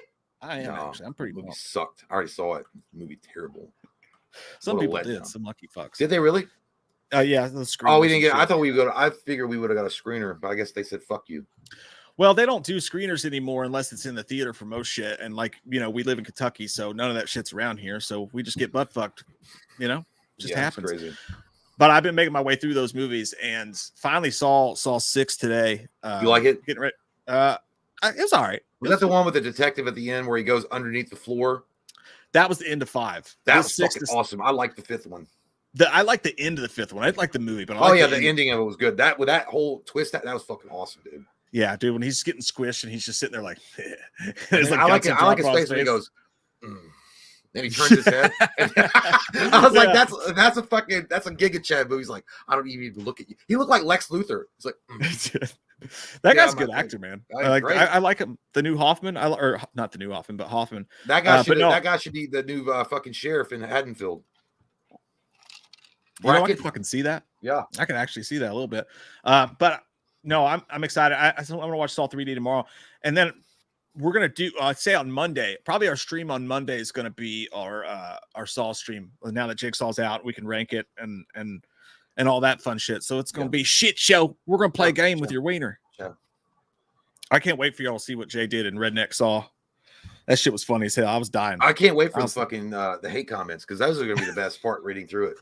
Because it's going to be one or the other. It's going to be like, you guys are this way or you guys are that way and making fun of this kind of group of people from the South. It's going to be fun. It's going to be fun. There are some ride that donkey, bitch. There are some Mitch McConnell jokes. That's all I'll say. We're actually it was already like there's a Biden joke too. I mean, we fucking took a crack at all of it. Yeah, we did. And there's some Bud Light in there possibly, but I'll say this: we're gonna have to put a disclaimer on that video. That's like, hey, do not affiliate this video with your political views because it's not gonna be monetized either way. Oh fuck no, that's dead. That's dead in the water. No way. You know what? If we didn't even get monetized, we should have played some goddamn Travis Tritt in the background. Yeah, I hope you guys enjoy it. It's probably gonna get us canceled. Joshua Ayer says, "God, Mike, you have the same birthday as my ex-wife." I'm sorry about that, dude. I'm sorry. I bet his ex-wife looks like that fucking picture in his profile. That's probably how he sees her. Yeah, he's like, that's a dark reminder. He's like, never fall into that fucking thirst trap ever again. I don't think I share a birthday with anybody famous. I share a birthday with. I think my birthday falls on George Washington's birthday. Oh shit! Look at you. I think so. I think it's. Did he invented peanut butter, right? Yeah, he wasn't a president or anything. He was the president of fucking GIF. I'm just kidding. Rhett Davidson, justice for Ben Tramer. Maybe it could happen. Justice for Ben Tramer. Yeah, maybe they do a Ben Tramer special. Like, oh, like dude, a lost I share a birthday with Drew Barrymore. Do you really? Yeah, but also I share. Oh, Jerry Ryan too. She's fucking hot. But I also. Oh, Thomas Jane, dude. All right, now I'm happy. Be badass.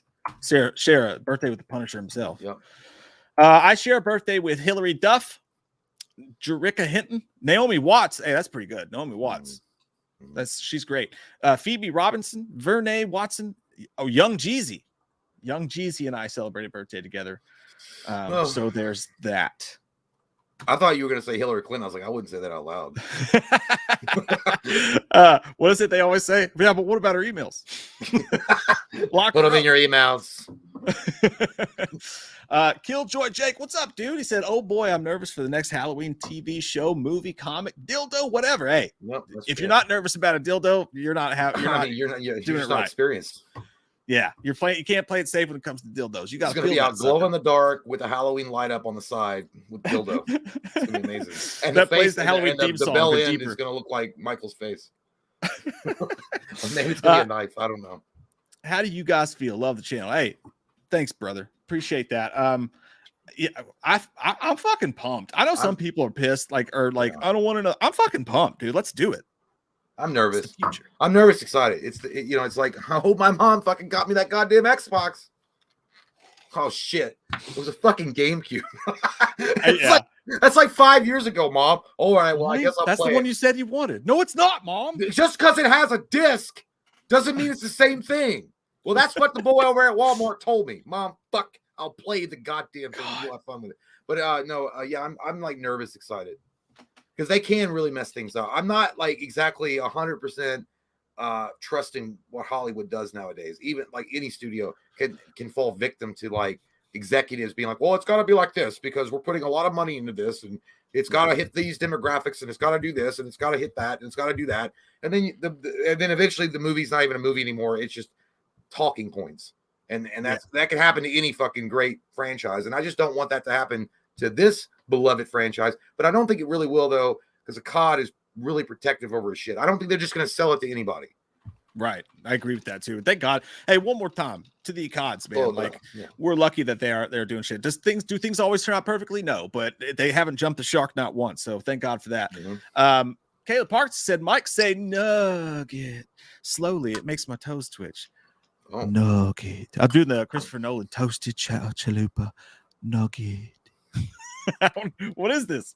Nugget. I don't know. You keep doing it though. I'm kind of turned on myself. I am. I just love attention. Jacob, thanks, buddy. He says, love you too, Jay. I'll be sure to remember next Don't make it up with a sweet message. I don't care, Jacob. It's too late. It's already too late. It's too late. Apologize. Dude, I literally was about to say that shit. Yeah. That's crazy. I love you, man. Don't worry. I'll make it up to you later. Don't worry. It's fine. We just had a tiff. We have a tiff. Ivan Pagan, thanks, buddy. Says, love y'all, Mike and Jay, platonic and sexually. Oh, it's the only way to go. Okay. Butt fuckers, best friends with benefit, whatever. Yeah, bro. Yeah. That Justin Timberlake movie. I love to stick my finger in your butt when we're hanging out at the fucking carnival. It feels good. Yeah, man. We're just friends. You imagine being at a bar and just seeing two dudes at Buffalo Wild Wings hanging out, and they're sitting next to each other, and you just see this one dude lean over, just like easily. You see his hand go out. I can't get my hand in the frame. You see his hand go out, and he just puts his hand in the underwear of the dude's butt crack, just like under his hoodie. He smelled it. No. He just like they're just sitting next to each other, look like a couple rough dudes watching the game. He just you see it subtly. You just look over and you see his hand reach over, and it goes inside of his Dockers and inside of his underwear. And the dude just kind of sits up a little bit, but he doesn't move too much. He just kind of. It sounds like goddamn Brokeback Mountain Part 2. And then he takes the hand out and he eats his chicken wings with it. Oh god damn, dude! Because you had to bring in the chicken wings with the butt flavor crusting. I think it's that one of new those sauce things and beat ups. No, dude, I'd be like that dude in Big Daddy when he goes to the bathroom with him, and he's like, "You guys were like fucking best friends in college." They're like talking to each other at the urinals, and he moves down one. I don't know. It'd be weird. I mean, listen, I don't care about gay guys kissing, but if you saw a dude putting a finger in another dude's crack, that's inappropriate on any level. I don't care what I don't care when you're gay. If I saw a guy just reach down into his girl's fucking crotch and be like, I'm gonna finger you here in fucking Buffalo Wild, I'd be like, God damn, dude. I'd applaud it. I'd applaud it. I just hope that they have some squirting sauce. There's gonna be plenty of squirting going on. I'm sure. I can never remember the name of that shit. The shit that we all used during COVID. What do you mean? The hand sanitizer? Yeah, hand sanitizer. Fucking me running, dude. I don't know why. Hey, y'all have easily become my favorite and the best and my favorite cinema internet duo ever. Keep being awesome. Keep being sexy. Hey, thanks, Ivan, man. What a nice fucking compliment. Thank you, man. I'm glad Let's you go found to us. Because YouTube doesn't goddamn recommend our videos to anybody apparently, and we're just fucking assholes on the internet because YouTube fucking hates us. I wonder why. I can't imagine. I can't. Michael Parton says, I still want Eddie Redmayne as Dr. Loomis. Michael, I love you, buddy. I do. I just don't see that shit at all. Remember Eddie Redmayne? I'm looking him up.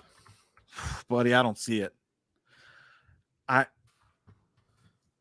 don't see it. Oh, fuck, dude. I can't. Come on, Michael. Yeah, he's a good looking dude, but that guy looks like he also is waiting his turn to be the next host for Price is Right. He's the new Drew Carey. After Drew Carey's done, he might take over. He's a good actor. Guy. He's a great actor. No, he really is. But dude, that guy as Loomis, fuck no, dude. Hell no. Like that guy looks like I would buy insurance from him, and then he might like set me up with a sweet like deal on a car or something that he knows a guy that would sell it to me really cheap. I'm sorry, Michael. Mitch Jones music. Get it up. Stu Lives. Love from UK. Love your show. Big love for feedback from Wham family for my band, Face of a Stranger. We received from your shout out for us merch in our online store soon. Our main shirt equals 80s horror monster vibes. Will you just go get it? Awesome, you fucking Face of a Stranger. I see that you are a Jones. I am a Jones too. We will go to Houston and we will woo. I just love that. Face of a Stranger. Dude, oh my God. Dude, if you were a little younger, Terrence Stamp would have been a great Loomis. Terrence Stamp would have rocked the fuck out of that shit back in the day. Yeah. I'm talking about like the day when he was like, back in those days, like Zod, when he was like that fucking Terrence Stamp. Dude, the way that he delivered, like actually, I get crazy with it. He would be really awesome at, like as Loomis, and also what the fuck's his name? How the fuck am I not remembering his name? Pinhead. Yeah, I could see both. I could see. More importantly, Loomis though. I think that's spot on. But dude. I think Terrence. If I do Terrence Stamp, I feel like is an underrated actor. Like he always was, in my opinion. That he never was used enough as like he's such a great like he's the range on him is amazing. Yeah, he was amazing. I loved him in Young Guns, dude. It made no sense, but I loved him in Young Guns as a part of the head of the Regulators. He sort of reminds me of Malcolm McDowell in a weird way too, which is kind of like a full circle thing. Robbie, rewind. I love your name. I love your whole vibe. I love the way you dress. And I love the way you smell. What era do you want the show to be in? Also, I only want to show if there's enough story to make every episode memorable. The biggest crime would be boredom, and I'm not talking about suspense. That's I agree with this guy. 100%. Put him in the writer's room. Rewind to a time when you were wrong, and I don't think it's going to exist because you're right on everything you just said. Yeah, that's 100% accurate. If you have a fucking one episode that's going to be like just boring and like, if you make it into like an American Horror Story kind of thing. Listen, and I know there's some great episodes and great seasons of American Horror Story, but there are also some fucking snore fests. Like, certain, like there'll be a drag in the middle of them, like a wet diaper, and just hanging down. Like, fuck, dude, you got to get through them though to get to the really good juicy stuff. But I don't. If that happens in the Halloween TV show, that will be fucking bad for them. And but what era? I think the 90s, dude. I think the 90s is the new 80s. Yeah, it is. I like that. And honestly, I don't mind it. If they went back and did the flashback, I'm great with it because they did such a good job with it before. I don't mind the 80s, but I think the 90s would be my pick as well, Jay. I think that's our era, right? Like we love that like shit. Imagine if some girl was like running or a guy was running from Michael and then what you heard, like maybe they were listening to something on their fucking disc protected like Discman and they were like, doot. Oh my God! Yes. City Chime Kind of Life was playing while Michael like brutalized them. I don't know why. That's so fucking weird, but awesome at the same time. Like, I can see that. I absolutely adore it. And also, dude, like, when's the last movie where I know like they featured them in Scream or whatever, and I'm probably missing a couple. And I'm not talking about modern ones or whatever. What's a movie you can think of that's a slasher where the kill takes place, like a chase and a kill scene takes place in like a video store, like that? we need. I want that. You know, it's weird that they never did that in Scream. It would make total sense if they had at least one kill in like the video store that they featured heavily. It would have been amazing, man. And it'd be so easy to recreate. And not just that, it'd be cheaper than doing a 70s set. And also, lastly, the music as well. Throw some Blink in there as well, obviously. But if they did it in the 90s, man, I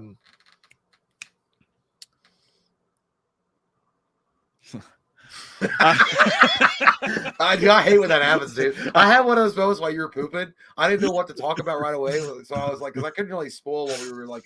I was like, so I didn't even say, "Hey, welcome back to We Watch Movie." I was just like, "Hey, what's up?" So here's what I gotta say. I was like, it's the worst, dude. It's the worst ever. If you guys don't know what we're talking about, if you guys have ever like stood up in front of the class in high school or whatever, you have a project and you're like, so I started this project because. You Mitch McConnell the fuck out, dude. Because there are things. Do you know I one time drove a Corvette? And they're like, what the shoot at me? The most embarrassing thing I've ever done in my life is I had because I winged it, and I usually was always a geek in high school, and I prepared, like I did my homework and I prepared for the next day and we had a fucking speaking assignment. We had to come up and talk. It was a business something. I don't know. It was in high school, but I think it was business, introductory to business. And you had to get up and do a 1-800 fucking guys in the ass. I didn't have one of those. It's time for my comeback, Purdue University. I didn't have one of those things. Like I wish I did, but it was embarrassing because I was like, I've got this. It's easy. I was going to get up and talk to the class. And by the way, none of these fuckers, it was not exactly like the group there didn't really match what I was going to talk about. I was going to talk about comic book, how to take care of your comic books.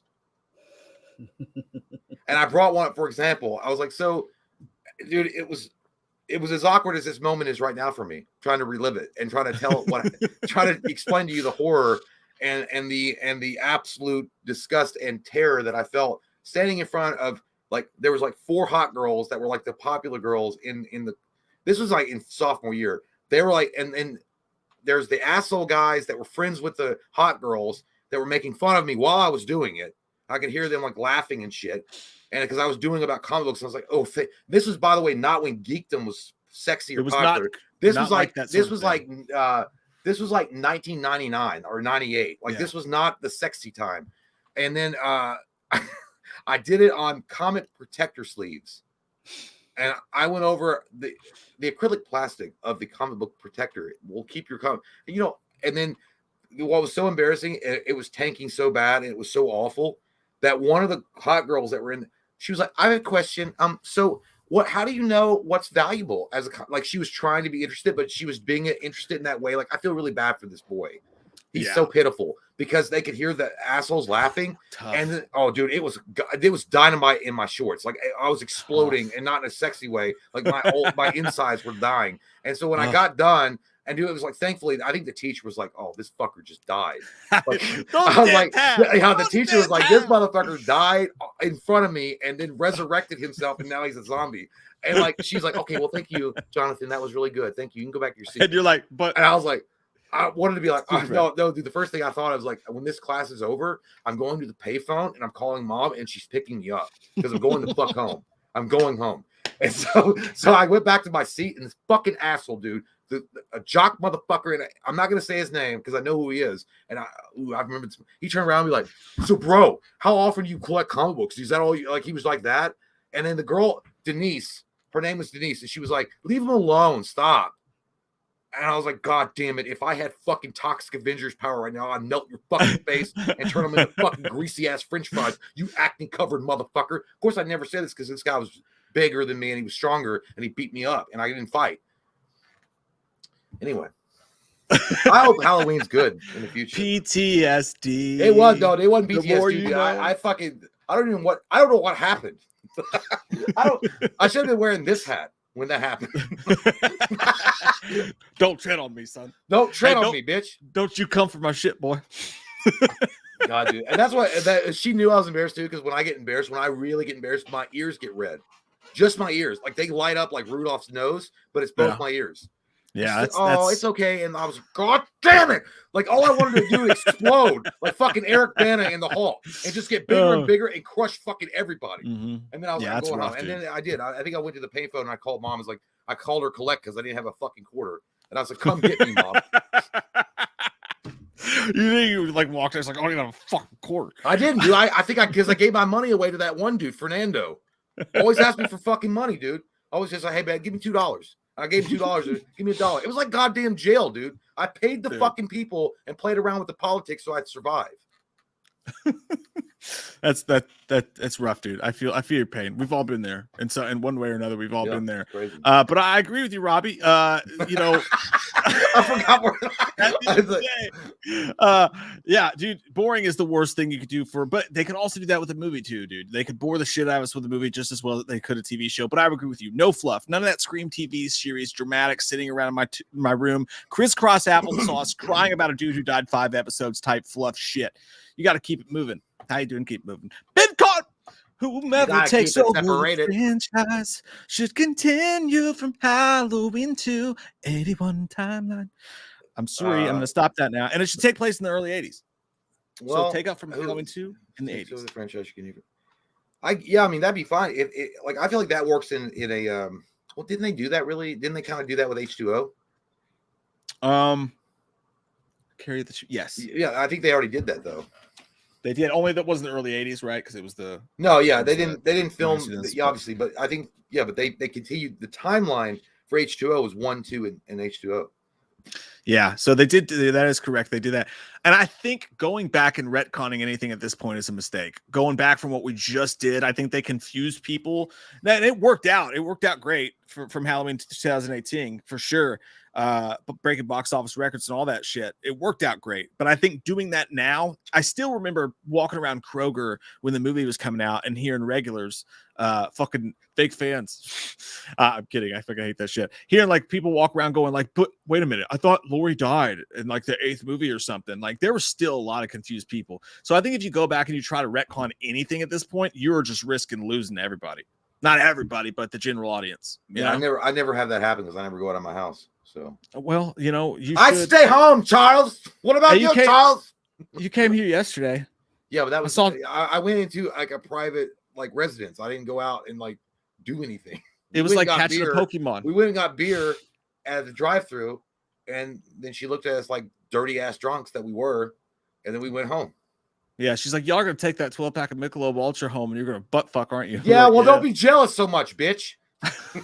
sorry your fucking Tuesday's not as cool as ours. Aaron Shaw, give us Michael. Just because you have job security doesn't mean you're cooler than us. Go get my 12-pack. No, Michael, we talked about this. We did talk about this a little bit earlier in the show, Aaron. We both think Shaw. that. We both agree that if they put Michael versus Jason in any capacity with the name and the title going off of it, it's jumping the shark. It's bad for both franchises.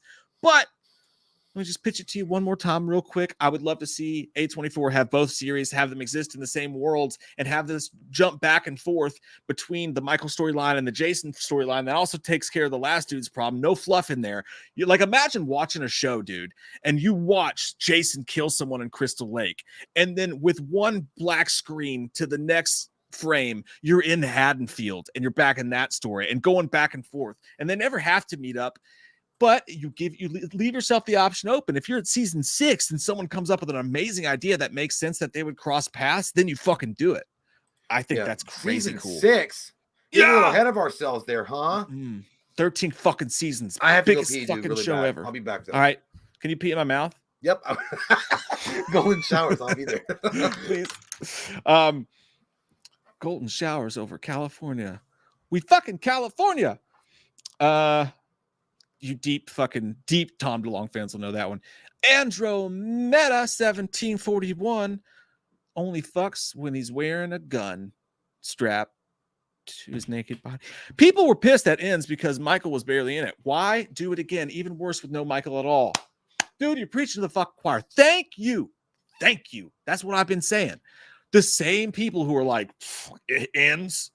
You know, I'll be mowing my lawn. Someone throws a Slurpee at me. Halloween, it sucked. Michael's barely in it. It's the same guy who's probably like, needs to be an anthology. Michael's tired. And it's like, we saw that how that worked in Halloween 3. Did not go over well. Not like that sort of thing. You might like it. It's cool to like Halloween 3 now. I get it. I fucking like it too. Always have. Tom Atkins. But don't try that in a small town. You can't do that today, man. You couldn't do it then. It almost wrecked the franchise then. So, yeah, I think you're absolutely spot on with that, Andrew, and I appreciate it. I do. And the only reason I seem so passionate, I'm not angry at anybody who wants a fucking anthology, all right? I'm really not. I understand. But the reason I'm so passionate about it is because I'm scared to death that's what they're going to fucking do. And I think it's a huge goddamn mistake for the franchise I love so deeply. So I'm just trying to get my message out there. And no one's listening. I'm just gonna have to start putting out dick pics and just like my wiener with a post-it note on my thigh that says "Don't make an anthology," and here's why for more. And eventually, I'll have to spread my cheeks and have more posted so I have my points covered. But you get it. I spread my butt cheeks as Mike Honcho in Playgirl magazine. Augustus Alexander, what a fucking picture that is, buddy. Hey guys, big fan of the channel. I've always been fascinated by a Halloween set during the 1930s, Michael killing spree during a time of social strife. And now when Mitch McConnell froze a little bit earlier in the show, what I was trying to get to was another cool aspect of a 90s Halloween is that no cell phones. It's much scarier to be trapped with a cell phone. You don't have to come up with some crazy story why people can't just fucking call the cops right there. Same goes with the 1930s as well. I'm thinking of for some reason I'm thinking of the 20s and like prohibition and like Michael's gonna like be at speakeasies hiding behind shit. Did they even have like the mask quality back in the 1930s? I don't know.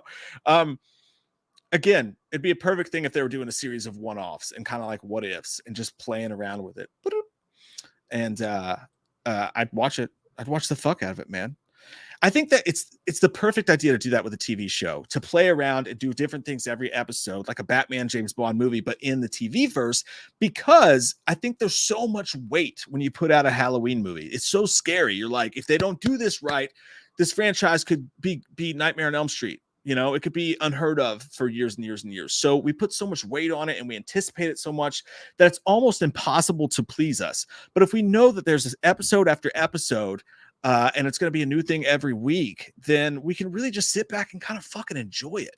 And that's kind of what I love about it. Whereas if they do a linear storyline with it, what if the first episode sucks? And then you're like, oh my God, this is all wrecked. Whereas if they're doing one-offs with it, whiskey, episode sucks. All right, tune in next week. They'll have a new story for you. I love it. I'm excited. God, I'm so excited. I might fucking just reach through this computer and jerk you off right now, Jay. I might do it. I might. Make it like Samara. Ooh-wee. Hey, listen, guys, before I read handsome Dan Murphy's comment here, by the way, dude, you look like you totally could have played bass for Phoenix TX or like maybe the Deftones. You just got that fucking 90s look to you, and I love it. Let me say this. So cool to have so many of you guys with us hanging out and girls hanging out, talking to us right now. Got girls, where? Now it's all awkward. Promises. Not in our clubhouse. But no, it's so cool to have all you guys here. And these are my favorite shows because it's way funner to talk about the news when we could just do it with you guys and hear your opinions and talk to you guys about it. I'm having a fucking blasty blast right now. Dan Murphy says 1.5-minute ad before you start the video is wild. What? We're not on Twitch. Oh no. I had a video today that had an advertisement on it, and someone commented that, and I was like, "Oh, do you want a refund for the fucking free video you just watched?" My bad. Yeah, you know what I mean? Sorry. Yeah, I should have fucking disguised my name better. I hate fucking ads. I fucking hate them. Mike, is it weird that since Thursday I have to play Blink-182 one more time, at least 10 times a day? Dude, can I just share with you guys that I'm in absolute hell right now? I can't stop listening to the songs, and then I wake up in the middle of the night and this. Do you ever do that, by the way? Do you wake up in the middle of the night and you've got a song stuck in your head, and it's just your brain will not do anything else but play that fucking song, and you can't sleep, and you start to get kind of panicky about it because you can't focus your brain. Yeah. And you literally have to get up and go listen to a song to get it away from your head so you can like center again. Dude, it literally just had like that was like weird. It was like 4 days ago. I couldn't get "She's an American Girl" from Tom Petty. It was like I literally dreamed, and in the dream that song was playing in the dream. Yeah. That's weird. It's the worst feeling. And then I listened to it, and I'm like, I don't know why I was so obsessed. But it came on the radio again out of nowhere. When I was driving up to your house, it just came on the radio. I'm like, holy shit. Does that happen to you guys? Because it's fucking crazy, man. And by the way, both those songs are so catchy. I listen to them over and over and over. My whole family, dude. Like I get in the car to take my kids to school, and it just comes on naturally because that's what's playing on my phone. My daughter's like, Jesus Christ, Dad. I'm like, I fucking know. I'm sorry. I love Blink-182. What do you want from me? Yeah, it's like the same thing when I have to keep playing Tearing Up My Heart. It's ridiculous. After all these that years. Shit is ridiculous. It's tearing up my heart. I love this is the best part. First off, I think Tearing Up My Heart is better than. I think it's the best one. Okay, out of that whole era, I think it's the most catchy. You know what the worst one is? As Long as You Love Me was good, but Tearing On My Heart has got like the beat to it. It's got some sexiness to it. Dude, look at my hair. I look like fucking. You just put one of those Party City wigs on my head. You know, you look like the guy that invented hot glue. This is fucking mess, dude. No, I think the worst Backstreet Boys song is absolutely that. Backstreet's back. All right. I used to think that, but it's so I know it's cringy. When you watch the video when it first came out, it was awful, but now it's like it's gotten to a point where it's like fun at karaoke. I don't feel that way. Whenever you guys sing it at karaoke, I go outside and smoke a cigarette. You know what? Like well, Batman. I guess you just weren't. I love doing Grease. Summer loving, happy. I know you do. You fuck. I love it. Yeah, dude, that's a great ass fucking song. Mitch Jones says, got a new EP coming out. Monster Among Us, be out soon. Dude, you sound like I love the sound of it. It's all very skillety. I don't know if you guys sound like Skillet, but I feel like you might sound like Skillet. And that's not a dig. Skillet has some bangers. Be out soon. I'm writing a song about Michael Myers too. Fresh story from my tilted brain. I will also be dressing as Mikey for the 28th of October fancy dress gig. Hey, that's awesome, man.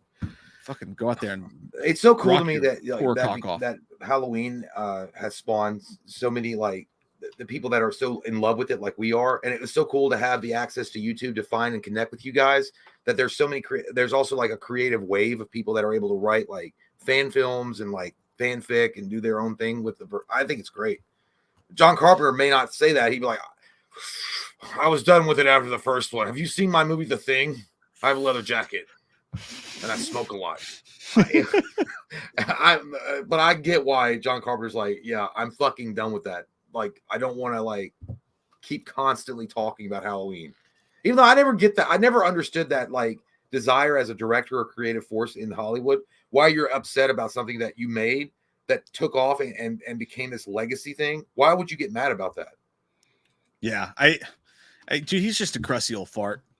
No, well, it's the same thing. Like William Shatner for fucking years hated the goddamn Captain Kirk thing, and now he's embraced it because he's like 100 years old and he wants money. And it was the same thing with Mark Hamill back in the day. He hated it too. And I get they're actors and they didn't want to be typecast. But Jesus Christ, dude, if that's the only role you ever had in your life, and you were either Luke Skywalker or Captain Kirk, and people fucking loved you and adored you for the rest of your life, and you got paid to go to conventions, all you had to do is sit there on your fat ass and eat popcorn and sign shit, what the fuck are you complaining about?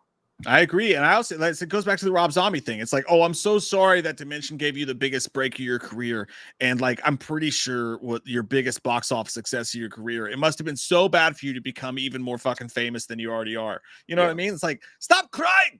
Well, look at Harrison Ford, though. I mean, Harrison Ford hates Han Solo. Like, really, he did. I mean, maybe he's softened up a little bit on Han Solo, but he loves Indiana Jones. And then obviously we know that the Dial of Destiny was one of his best. But he would keep on making dog shit like that. But he spurned everybody that loved Han Solo, and he was telling George Lucas to kill him off in Empire Strikes Back because he's like, it's goofy. Yeah. And then I know that it was dumb. It was a political thing. I think that Ronald Reagan said, "May the Force be with you" or something in like 1985 or 86 because Return of the Jedi came out in 83, so it was still new. And then he was like, "Grow up." Like, you know, he was talking to the fans, and I'm like, dude, that's fucking good work on that one. Holy shit. You're the kind of guy I want to follow. Yeah, it's poopy, but I hate it when that kind of shit happens, man. Kyle says, my thoughts on Resident Evil, the games and animated movies are awesome. Anything else got it wrong, just my opinion. Love to see Myers get a new mask. No, yeah, dude, Kyle, I 100% agree with you. The animated movies have always been great. They've always done a great job with the animated movies and the games. I feel like what the problem is with the actual adaptations they do in the cinema is that they're trying to cut corners on a lot of stuff because they're afraid of a video game movie, if it's going to do well or not. Like I think we reviewed the script, the Romero version of Resident Evil, and it took its, don't get me wrong, it took its liberties. But for the most part, Romero kept in the majority of what the game was all about, like the first Resident Evil movie. or the game, and it would have been amazing. I think the game itself, the storyline is such a really amazingly written, rich. No, I was going to say really amazingly written rich. and rich, like atmosphere and background that you don't really need to do much of revisionist stuff for it. And they always do that. They always like Paul W.S. Anderson just took the first Resident Evil wasn't bad. The second one wasn't bad. And then by the time they got to the fourth and fifth one, she was like the fucking Neo. It was bullshit. It was stupid. But Ramiro recognized it for what it was. He's like, man, the story's already written itself. All I got to do is add a couple of cool things in it, and it's great. It's good to go.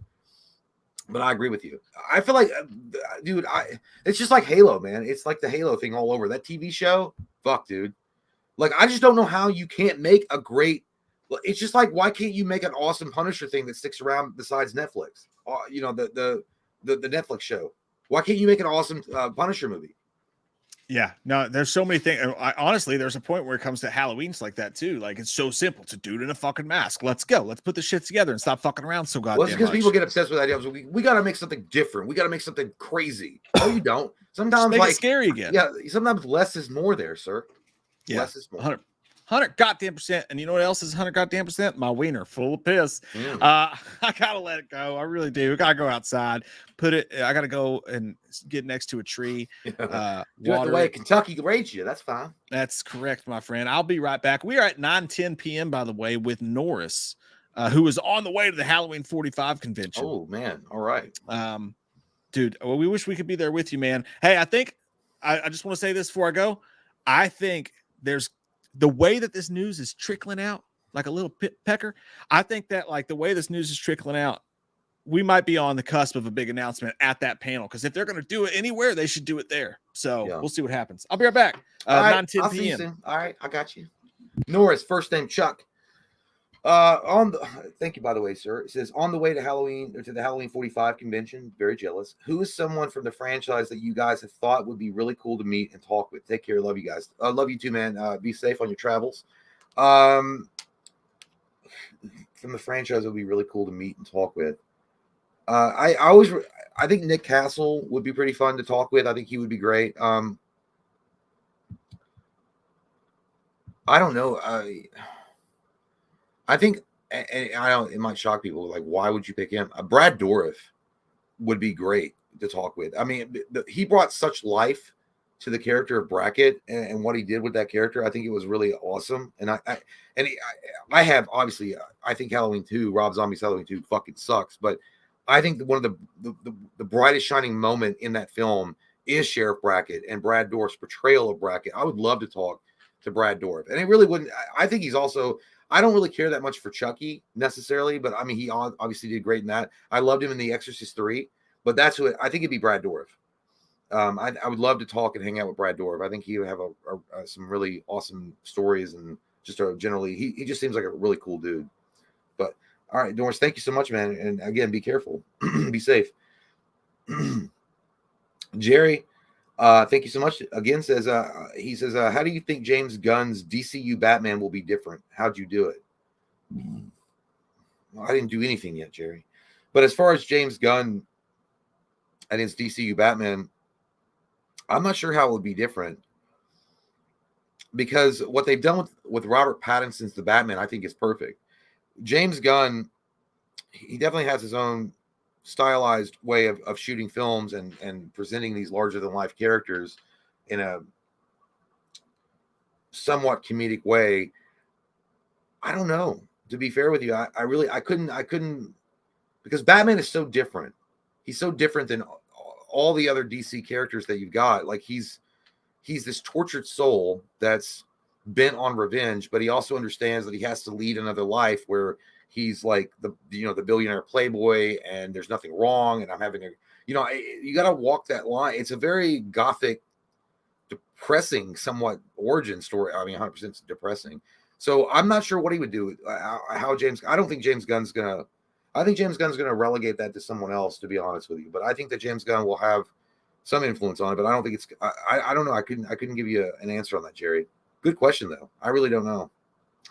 But I hope it's good. I hope it's great. I think James Gunn is a great director, to be honest. And I hope he does well with the DCEU, but we'll see. Robin Barker says, thank you so much, by the way, Robin. Says, Malik said top priority was 6 episodes continuing H3. Not a bad idea, but you think returning Myers would be a top priority. I agree.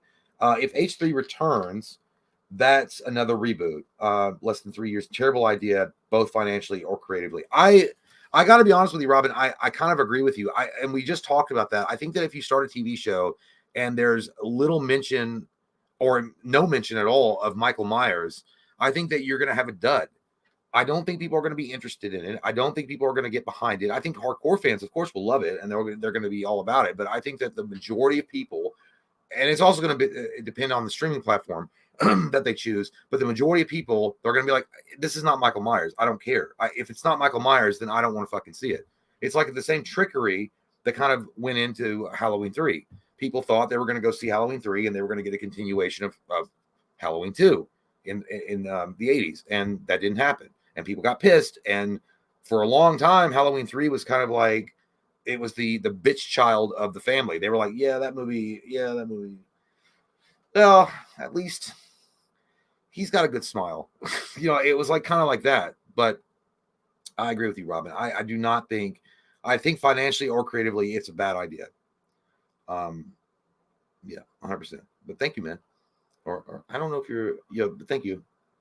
Brandon says, happy early birthday, Mike. I share a birthday with good old Dr. Seuss. I'll tell him, Brandon. Thank you, man. Hope you're doing well too. Gary Blazik says, happy. Okay, these are birthday messages. I'll let Mike read these. It says 926 and 927. Okay. What the fuck? Gary, thank you. It says, hope you didn't do any jokes about Will Smith's wife, Mike, and Redneck Saw. Well, I was doing the guy that was captured, and I had a Duck Dynasty big beard and shit. I didn't do any. I should have done that though. Shit, Gary, I would have totally done it. She's like, this shit's worse than goddamn Will Smith's wife with alopecia. I would have totally fucking done that. I didn't even think. But no, I don't know. Mike's playing. He's playing Jigsaw, so he might throw that in there. I don't know. It'd be funny though. But yeah, but Mike's. You gotta be careful because those Twitter crowds went after him for the whole Jada Pinkett Smith thing. So it's not okay. But thank you, Gary. Colton Candler. Colton, there you go. Okay, so Mike, 926 yes. and 27 are birthday messages. I didn't really read them, so they're for you. Oh, did I get you to read Yeah, I did get you to read that one. Okay. Let me see here.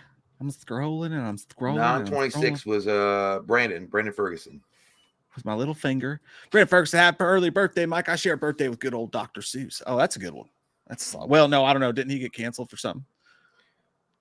Are we allowed to? Everybody gets Dr. canceled. Seuss? No, it's Dr. fucking Seuss, dude. He got forget. canceled because I don't know. I don't fucking want to even get into that. I'll tell you what, Brandon. Not on the night of the GOP debate. Shut up. I'll tell you what, Brandon. I appreciate the happy birthday. Dr. Seuss books always creep me out. Even as a kid, I'm like, that dude's fucking weird. I don't know why those words stop talking like that. I never really got it. I never had it. Mom got us a Dr. Seuss book, but I never got into it. I don't think he should have been canceled. There was a lot of shit. People were getting mad about something like that's the same ones that got mad about Paw Patrol. I remember that whole fuck. It was the same shit. Yeah. It's like, Jesus Christ, can you guys go touch a tit or a dick in your life and like experience something other than nothing like I'm going to get Twitter rage over Dr. Seuss? I have a theory about that, dude. I think when we grew up as kids, we grew up in a different time. And like to us as kids, I would look at a lot of shit as a kid and be like, that's mean. Why do we do that? Or like, that's fucked up that person treats that person that way on like live TV or like shit like that. Like I remember feeling that as a kid and being like, it's weird that adults are so mean to each other. And I think a lot of people felt that way. So I think when they got older, they started just like fucking, and then it just caught like wildfire and trying to be good became bad. Like it became a bad thing. It became a fucking witch hunt. I think they just stop. I think they got injected with pussy-litis. I mean, people are going to get mean to you and like, it's called the real world. Welcome to the real world. Hey, and not the fucking shit on MTV. Like, guess what? People don't give a fuck that you have an opinion. They don't care. Both can be true, man. I think it's one of those things. Gary, thank you so much, man. I appreciate that as well. Says, I know you're a Blink-182 fanatic like me. I was jamming out to I Won't Be Home for Christmas even in September. Dude, that song and Boxing Day. Blink has like 3 Christmas songs. Isn't that I thought that was Green Day. No, you're thinking of September. Wake me up when September ends. But they have another song called Boxing Day. That riff, it's like an acoustic riff, but it's fucking so awesome. I love it. I love you too, Gary. Come over for Snapples later. We'll celebrate together. Prius Suns. It's gonna be wild. What timestamp were you at, man? That was the last one. That was the one. And then there go after. I think I answered the one after that, and then I hadn't answered the one. What was the next one? You answered Colton. No, that's where I was at. Colton. Colton Candler. He's a man-handler with a big cock that tastes like strawberry shortcake. Yeah, he does. I'm not writing hits. I'm writing facts. A it's concept real. album. It's real news. Missed the stream last weekend for the wife's birthday. Hey, happy birthday, Haley. Went to Scare Winds. Scare Winds. Night Winds. That sounds like what you name your farts. Scare Winds. Hey, honey, I just scare winded in the fucking covers. Huh? When you fart and it sounds like a lady scream. Because now we will travel on the night winds. You boys like haunted houses? Can Slender Man and Marky Mark give her a happy late birthday shout out? Love you too, buddy. Love you, man. That's fine. Haley, I was doing some pull-up bars this morning. I was in my gym, my personal gym. I have a golf course. It's not a big deal. I got a golf course. Everybody should have a golf course. I mean, if you're in a lot of movies like I Am the Fighter, I was in The Happening. I have a golf course. It's not a big deal. I eat turkey burgers breakfast, morning, noon, and fucking night. I eat pussy breakfast, morning, noon, and night. It's not a big fucking deal. I was in that movie Rockstar if you hadn't seen it. But I'll tell you this, Haley. Happy birthday. I hope you get your fucking teddy bear and you both sing the fucking Thunder song. Fuck you, Thunder. You can suck my cock. That's something like how it goes. Happy birthday, Haley. Say hi to your mother for me. Happy birthday, Haley. Me hope that your husband, Colton Candler, went out to Dairy and got you ice cream cake.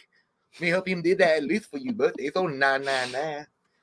And you know, I don't know how old you is, but you alive one more day, one more year. You is alive now. One more day. And you also named after Eminem daughter. We hope you're not as cruel as she can be.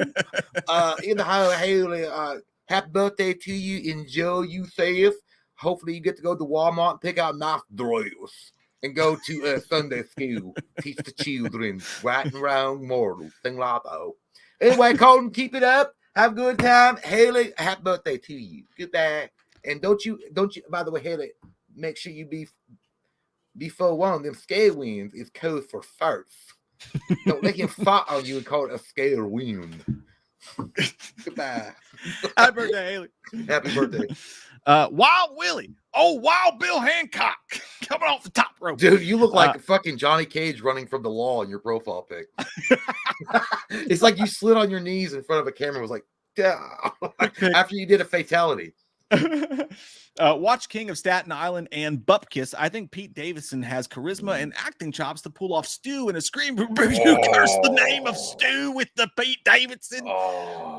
You guys are legends. No, you're a fucking legend, thanks, Willie. Wild Even if Willie. that's a terrible idea, you're a fucking legend. I don't know. Listen, I know that people love Pete Davidson for whatever fucking reason. I don't know what it is. It's like the people that love Pete Davidson are like, it's like when you scratch like a scratch in your crack or something, it feels good and you shouldn't do it in public. I don't know what it is about Pete Davidson that just drives girls love it.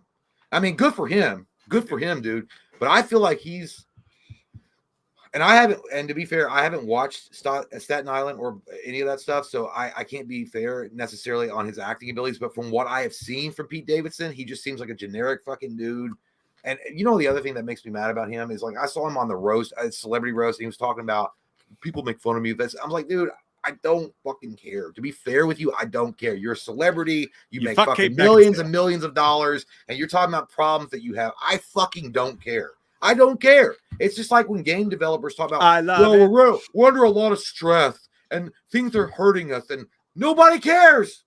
Just give the fucking game to the consumer. Like it's like this fucking fairyland where people are like, let's all get around in a circle jerk and talk about our feelings and pass the talking stick. It doesn't exist. That's what you and I do. Yeah, well, I think Pete Davidson is one. He's like, dude, I know his dad was a 9/11 thing or whatever, but it's like, I think anyway, I just think he's not. I think he's overrated. I don't get it. Like I watched King of Staten Island. It was an okay movie. I mean, like Bill Burr was good in it. It was an all right movie. I don't understand. To me, like it's just like hey, I'm still a pothead. What's up? But Yeah. hey, you know what? It gets the guy laid to the tops, tip tops of Mount Everest.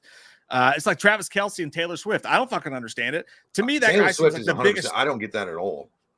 He seems like the biggest douchebag on fucking planet Earth to me. I don't know what Tay-Tay's doing there, but I'm sure it's going to make a great breakup album.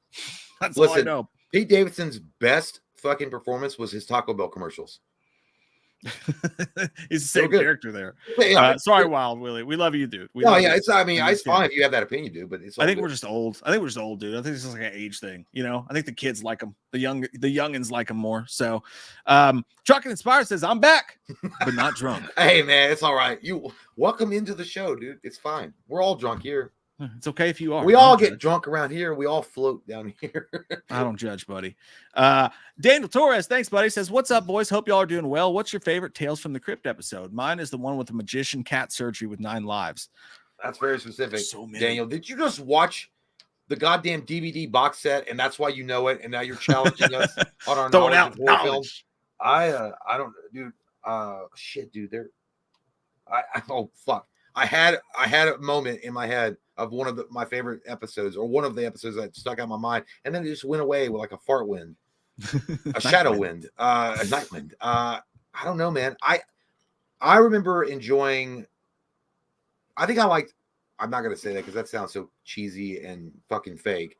I remember enjoying a majority of all the Tales from the Crypt when it came on, because it was so different and cool, and you got to stay up late, and that opening was so awesome. But I can't remember any specific episodes that stood out to me. Yeah, I don't like. I think I'm gonna go. My favorite one that I'm gonna go with, and this is probably, if I went back and looked on them all, I'm sure it wouldn't be. But I really love the one where they had that cowboy in the bar, and they were doing the betting games with each other, and like things got really fucked up. That was a good one. And I also love the Arnold Schwarzenegger episode, where it was more of a comedy, but just having Arnold there with the Crypt Keeper was amazing. And that whole story where they had the old dude there from Nightmare Before, not Nightmare, but National Lampoon's Christmas. I love the Arnold episode, so I'm gonna say those two. But Jay and I reviewed a fuck ton of those. Yeah, I can't remember. I feel like the problem with Tales from the Crypt, they just run together. A lot of them do, and it's not a bad thing. It was just, I remember Demon Knight and Bordello of Blood, which were the movies based on the show. And I loved Demon Knight was fucking awesome. Dude. Demon Knight was incredibly good. But yeah, I just can't remember specific episodes. It was so long ago, and I just don't remember them. But and you know, there wasn't very many bad ones. Like honestly, like it's not. Yeah, like I just remember enjoying it as a kid. I was like, this was fucking cool. Like it was just a cool. Yeah. They don't make it like it. They don't make it like that anymore. They just the way they even opened it was awesome. Yeah, maybe one day, Jay, and I'll go back and finish those because those were fun to do. It's just that nobody watched them. Spike Monkey says, "Are you guys going to age 45? We are not." No. No. Yes. No. I know. I was like that liar. I was like, no. I wish, dude. I wish we could go. Yeah, it's too far, man. It's like a 5-hour flight. It's like a $500 flight, and they don't want us there. So I can't afford that shit, dude. I can't do it. There's no way. There's no way. Like if Mike went and I couldn't go, I'd be like, dude, I can't afford it. I'd tell Mike he could walk around, and I would have to be on a constant Zoom call with him. We'd have to have reliable Wi-Fi, and he could just walk around with like a body, like just a body, and then a head of a TV. Like I'd look like Kane from RoboCop 2. Just wear you on my neck. We will be at Scarefest though if you're around Lexington, Kentucky on October 20th. Violator 862 says, "Wham OnlyFans win. Some exclusive Loomis feet would be sick." Okay. I would. Jay, I don't think I've ever seen Jay's feet. I don't. Well, because I don't share them with many people. We don't mind sucking on toes. They're gorgeous, and they're not for everybody. They're gorgeous. You got no hair, very light hair, very light hair. You got nice feet. No, I don't know. Well, I trim my toenails. My toenails are nice, and like, yeah, I mean, maybe. You don't got those hammer toes that like go fucking that way and then that way? No, I don't. No. You got those green ones? They're normal toes. Got bunions? Nope. Yeah, you probably got some nice feet. You look like a guy with nice feet. Top to bottom. Well, listen, I can't. Listen, there's always a key factor here, guys. The guys that are single, especially during the summer, if you see a girl with fucking, you know, that oh shit, that looks like it stinks, dude. My feet look like they smoke cigarettes. Look at those goddamn calluses on your fucking heel, dude. Oh my god. I run weird. You look like goddamn hobbit feet. My feet aren't that bad. They're kind of nice. You can't see, yeah, they're okay. Dude, look, It looks like it smells like goddamn tough. It looks like it needs tough acting tonight. Can we get some more subscribers? I'll tell you what, guys. Like, listen, there's a thing about if you're trying to check out a girl, and during the summer especially, if she's wearing flip flops, if she don't take care of her feet, she don't take care of nothing else. Guaranteed. Feet are very important. Yeah. They are, and it's not a fetish thing. If they don't have the time to take care of their fucking feet, Puma stones, like clean that shit, pedicures, things like that. They're not going to take care of it. I guarantee you, they don't give a fuck about the rest of their body. You're going to get down there and you're going to see some dead fish. You won't even smell it. You'll see it first. No, you'll see it before you smell it. Piranha. Yeah, dude. Wow, that went off the fucking rails. Doesn't it always? Jonathan Gerardo says, hey, fellas, my birthday was last week. 34 feels good. Happy fucking birthday. Hey, happy birthday, man. Congratulations on being 5 years older than both of us. The hangovers don't get better, though. Can I get a belated B-Day shout out from Slender Man and Chalice? And that's a dick he drew. Oh, yeah, I see that. Amazing. A dick. Yeah. It's amazing what people can do with keyboards today. I remember calculators, and it was impressive when you could turn it upside down. It says hell. Boobs. Or boobs. Or boobs. Yeah, boobs is a good one, too. Listen, I'll tell you this, Jonathan. Turn 34 is a big responsibility. All right? It's an age where you can sit and drink at a bar, wearing a nice members club jacket, and you're still young enough to be handsome, but old enough to be wise. And definitely to have your kids at home and for you to not be with them, shooting Boilermakers in a bar, hitting on Mr. Grumpridge's daughter. But as long as you help solve her murder, you've done a good deed, and you are allowed to sleep with women who are of questionable ages younger than you at that age. So take a nap and enjoy your naps for your birthday. Okay, well, let's give it up for Dr. Chalice. He has stroke. Yeah. It's all right, Dr. Chalice. Thank you so much for coming around. Thank you, Doctor. Yeah. It's all right. Somebody let him go lie down on couch. Hey, Jonathan, hooray, though. Your birthday, you 34 years young. Wow, good for you. You've made it again, 34 years. What you gonna do? Me don't know, because we're not there with you. Me hope you go to Purdue University and start a new career for you life. That's what they advertise all the time on the tube of you. That's what they always say. But either way, if you're not gonna do that, me hope you treat yourself nice. Maybe you went to TJ Maxx. You got yourself a nice little jacket or something like that. And then you went out to the movie theater looking all spiffy and span. And you say, you know what? Me gonna go watch the movie and maybe we're gonna meet a young loader. And we gonna take her home and treat her right. Anyway, if that didn't happen, maybe it will for you, Jonathan Herrera. Have good birthday, Jonathan Herrera. It's Gerardo, pal. Gerardo. That sounds like what you say when you go down the big, roller coaster hill. Yeah. Gerardo. She's like, what's your name? Jonathan Gerardo. It's like, yeah, it's Jonathan. He ought to be riding this dick. That's so nasty. That's gonna get you thrown in jail, Mr. Weinstein. Woo! Chuck Inspire said, strangers into brothers into strangers once again. He says strangers are the best new slasher villains in 20 years.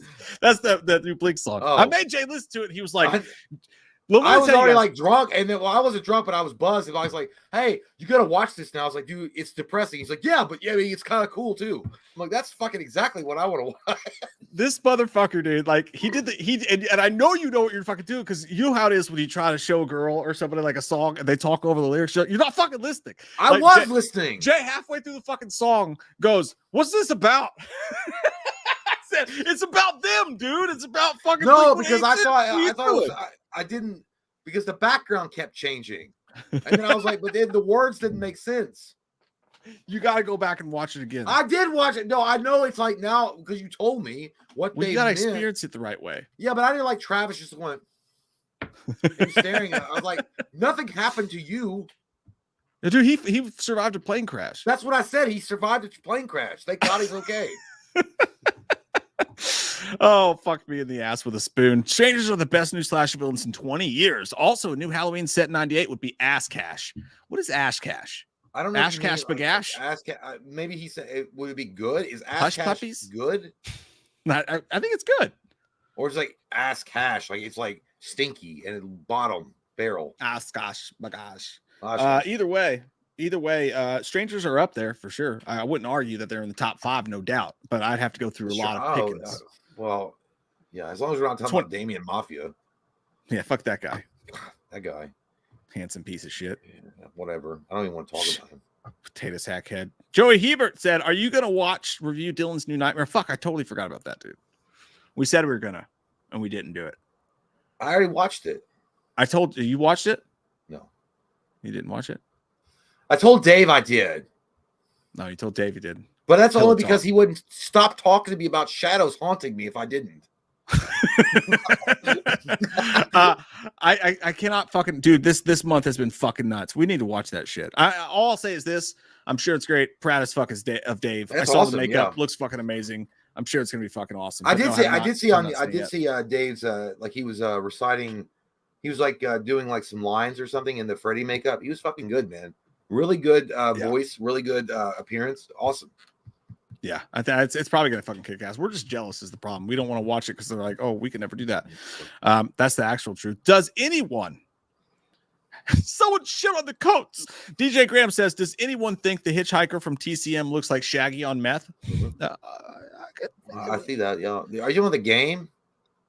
I'm thinking of the original dude, but maybe both. Yeah. Do you know who played? Yeah. Well, I'll get to that, but. Also, I think Cillian Murphy could play a good Alex Murphy. He looks kind of like him. Dude, fuck. Holy shit. He's too skinny, dude. Too skinny. No, it's the same. It's the same issue that they would run into with the Batman thing. He would have been a great Batman, but he couldn't fill the suit out. Like you have to find a guy that's slender, but not like fucking. I just did my last heroin line last week. Well, they threw Joel Kinnaman's skinny ass in a suit. He's not that skinny, dude. Joel Kinnaman is like a big dude. I can see it. I don't know what you're talking about. Cillian Murphy, Cillian Murphy is a great fucking actor. Don't get me wrong. And I think he would have been a great Batman, but they're right. He's way too fucking slender of a guy. You know what? If Cillian, I want to put him as a hero. I don't know where you fit. He'd be a good Nightcrawler. By the way, what I was going to say with the TCM thing, it looks like Shaggy on meth. I watched the mocap session that they did for TCM the game, where they had Kane Hodder playing Leatherface, the whole fucking thing. It was pretty cool. It's on YouTube if you want to watch it. But the guy that plays the hitchhiker is fucking Roach from People Under the Stairs. That's the dude that plays it. And so we met him in real life, and he's a sweet guy, kind of. But I don't remember much of the interaction because we were fucking dead drunk. And he like looked at us like with this combination of curiosity but disgust at the same time. I was like, that looks familiar. It looks like when I hit on a girl when I was single. But he did. But he was the after party when he was like, hey. Yeah, that he plays the hitchhiker in the game. And then Kane Hodder obviously plays Leatherface. But Damien Mathias in the game too. Huh? Damien Mathias in the Texas Chainsaw Massacre. Yeah, but I didn't see him in the mocap, so he didn't count. So I only watched it on YouTube and had millions of views, and Damien wasn't in it. But who else was in it was a fucking Laurie Strode from the Rob Zombie Halloween. She was in it. Scout Taylor was in it. That. And then the friend, the one that played the really slutty girl, her best friend in the show. My mom. Yeah, your mom. No, the one that Ben fucked in the remake. My mom. Yes, but the other one. I know what you're talking about. I can't. I just picture also in the game. Yeah, it's like if you guys go on YouTube and just look at. Anyway, I know I went off on a tangent, but Cillian Murphy as Alex Murphy, I just don't see it, dude. I just don't. I feel like he's first off, he's too old. That's one thing. He is actually too old, and then two, I think he's just too slender. And there's nothing wrong. I mean, could he bulk up? Maybe, but he couldn't bulk up for Batman. I don't know. And I'm not saying he has to be some hulking monster to play RoboCop, because obviously they didn't want, like originally when RoboCop was going to be a movie, they wanted Schwarzenegger, and they were like, why? Like, he's already big guy, and like it's going to be massive, because that they were talking about the Terminator stuff, and they thought, you know, that's why. But anyway, I just thinking about those piercing blue eyes, man. Yeah, that's all I'm thinking about. Good looking eyes. Yeah. Blakester Savage says, if it's a reboot TV series, then our boy Michael should totally kill off Laurie Strode at the end of the first episode. We mentioned that, like how ballsy that would be. Blakester, that would be savage, dude. Woo! I'm signing on. I'm fucking in 100%. Wolf Film Straight says, this fucking tumor in my neck right here is giving me a fucking stroke. Wolf of Elm Street says, love y'all. Jay, hope you're still doing well, bro. I'm doing all right, man. I appreciate you asking. Yeah, it's just a day at a time. Appreciate you though, man. Thank you. Wolf's good man.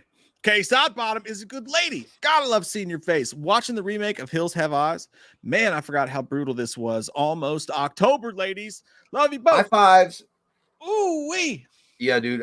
Hills Have Eyes was actually, that was the second one, and I know people fucking hate it, but that scene when they find one of the survivors from the first movie and she's been raped over and over again and she's just producing babies and she's like strapped in on that's so, and you can see her toenails and like where she's just been there for so long. It's so fucking brutally disgusting. It's so nasty. But yeah, you're right. It is brutal. Like both of them are fucking brutal. Yeah, I do. That remake is so good though. Like the remake's so great. Yeah, it's really good. I it's one of those. I actually maybe prefer the remake to the original just because it's so gnarly. And it was time. I do too. It is that mid 2000s in a bucket. In a bucket, fuck it. Frankenstein Studio says, hey, hi, how you doing? Just got here, so you can kindly go out of your way to fill me in on everything I missed. Mike, scale of 1 to 10, how much did the One More Time video touch you in your feelies? Okay, while you answer, I really do have to go one more time. I have to go one more time. One more time. Yeah, I'll be back. One more time.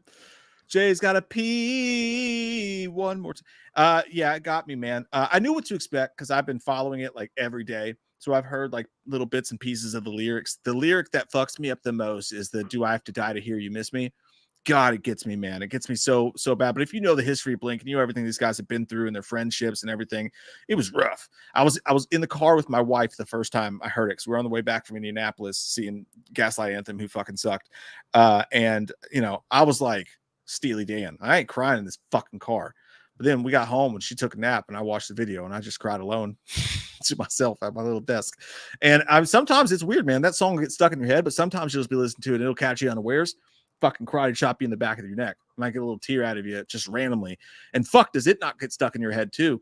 I actually find More Than You Know, if you really pay attention to the lyrics of that, to be quite emotional too. So they both fuck me up, man. But I'm a dirty Blink whore. Everything they do fucks me up. I cried when fucking Bored to Death came out because it was so good to hear him again.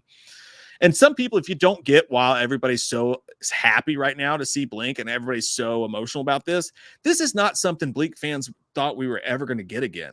Like a part of our childhood, it was supposed to be said and done, and these guys were just never going to be friends again. We were never going to hear Mark and Tom together again, much less see them on stage.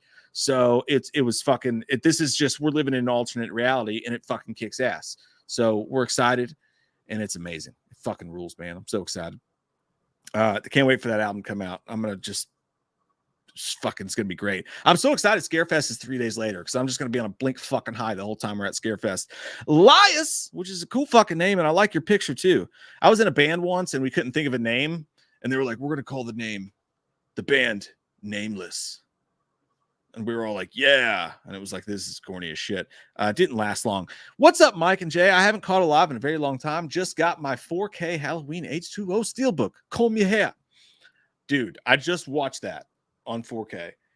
Just watched the original. I was hanging out with my daughter a couple weeks ago and was like, hey, the air's a little chiller. You want to watch the fucking Halloween? She's like, yeah. So I got to pop open those. Ashley sent us those 4Ks. Thank you, Ashley. Got to pop open those and watch them on 4K for the first time. H2O was great, but I'll tell you, watching the original Halloween on 4K for the first time was a fucking treat, man. It was so beautiful. It's also beautiful. I love any excuse to go back and watch them. You're going to do it every year, so if you have a new medium to do it on, it's pretty fucking cool. The Tommy Dean says, sup, Wham fam. I just finished Heels. Fuck, you're broken inside right now because that has to hurt. Really good, but too fucking sad. I'll say as a traveled wrestler, 90% of that shit would never fly in real life, though. Get it up. Get it up. I think that's part of the thing, Tommy Dean. I think they're so fucked up and it's such a rule, like fucking small town thing. That's why some of the stuff is able to pull off, and that's why it's so shocking, for sure. But yeah, man, it is sad. That's why Jay and I was talking about, like, if you watch Heels, it's a drinking show. It's a show you drink while you watch, because like you just get caught up in your feels watching that show. Yeah, dude. There's something about Wild Bill, and then like Stephen Amell and the way that he portrays that character. Oh my god, dude! Like, I mean, fucking A. So sad it got canceled, man. Benjamin Nighttramer said, "Hello, boys. You ever watched wrestlers on Netflix?" No, haven't watched that there, mate. What is that? I've heard about this several times. Apparently, it's pretty fucking kick-ass. It's just a wrestling show. See, I think it's reality. Maybe I think it's a reality show. Well, if Hills had been on Netflix, dude, it'd been a different story. I think that maybe it wouldn't have. Maybe you're right, man. Maybe the WWE crowd or the wrestling fanatics, for whatever fucking reason, they just don't gravitate towards shows that are. And dude, I gotta be honest, Hills was like the perfect representation of most likely what I mean. They had fucking CM Punk as one of the fucking actors in it. I don't think CM Punk would sign on for shit like, you know how CM Punk is. He wouldn't have signed on for shit that was fake. He's wild too. Yeah, there's several wrestlers that show up, and James Harrison from the Steelers was on there too. I'll check that out once I get over the butthurt of fucking Heels ending. Field of Screams podcast. I heard the reason why Haddonfield seems bigger in Halloween Ends is because Jason Aldean kept showing up on the set of whenever Michael would do anything sinister to the townspeople of that poor small town. Hey, try that, small town. Boat scoot boogie. Way down the under on the Chattahoochee. Never knew how much that money water meant. Dude, Kidding me. I always thought it was Chattanooga. No, it's way down the under on the Chattahoochee. I know, but I always said it wrong. It's like way down yonder on the Chattanooga. And never knew how much I loved her till she looked at me. I didn't know Reba McEntire till the. I just turned around, dude. I just turned around. It's like, yeah, he right looked like my fucking face. He looks like a dog that Mike Tyson would buy when he got out of jail. Oh, fucking creepy ass. Yeah, but yeah, dude, I never that whole maybe that shit was blown out of proportion. I don't know. That don't try this in a small town. I just think it's funny to talk about it and like because people were overreacting to it. Because I think that I don't even list that guy. I don't even know. I didn't even know who the fuck he was. I don't even know what a fucking quail is. Was my attitude. And then they were talking about this fucking thing that was trending, and I looked it up, and I was like, and he was like, it's not about this or that. I'm like, I don't fucking care.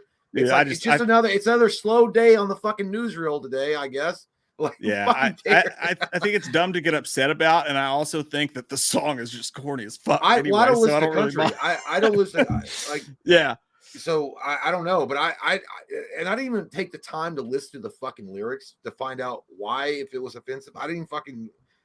I was like, I don't care. I don't care. I'm just gonna keep living my life now. Yeah. He threw a shoe at me. It's not like if he had said something like the greatest time in American history with Ku Klux Klan.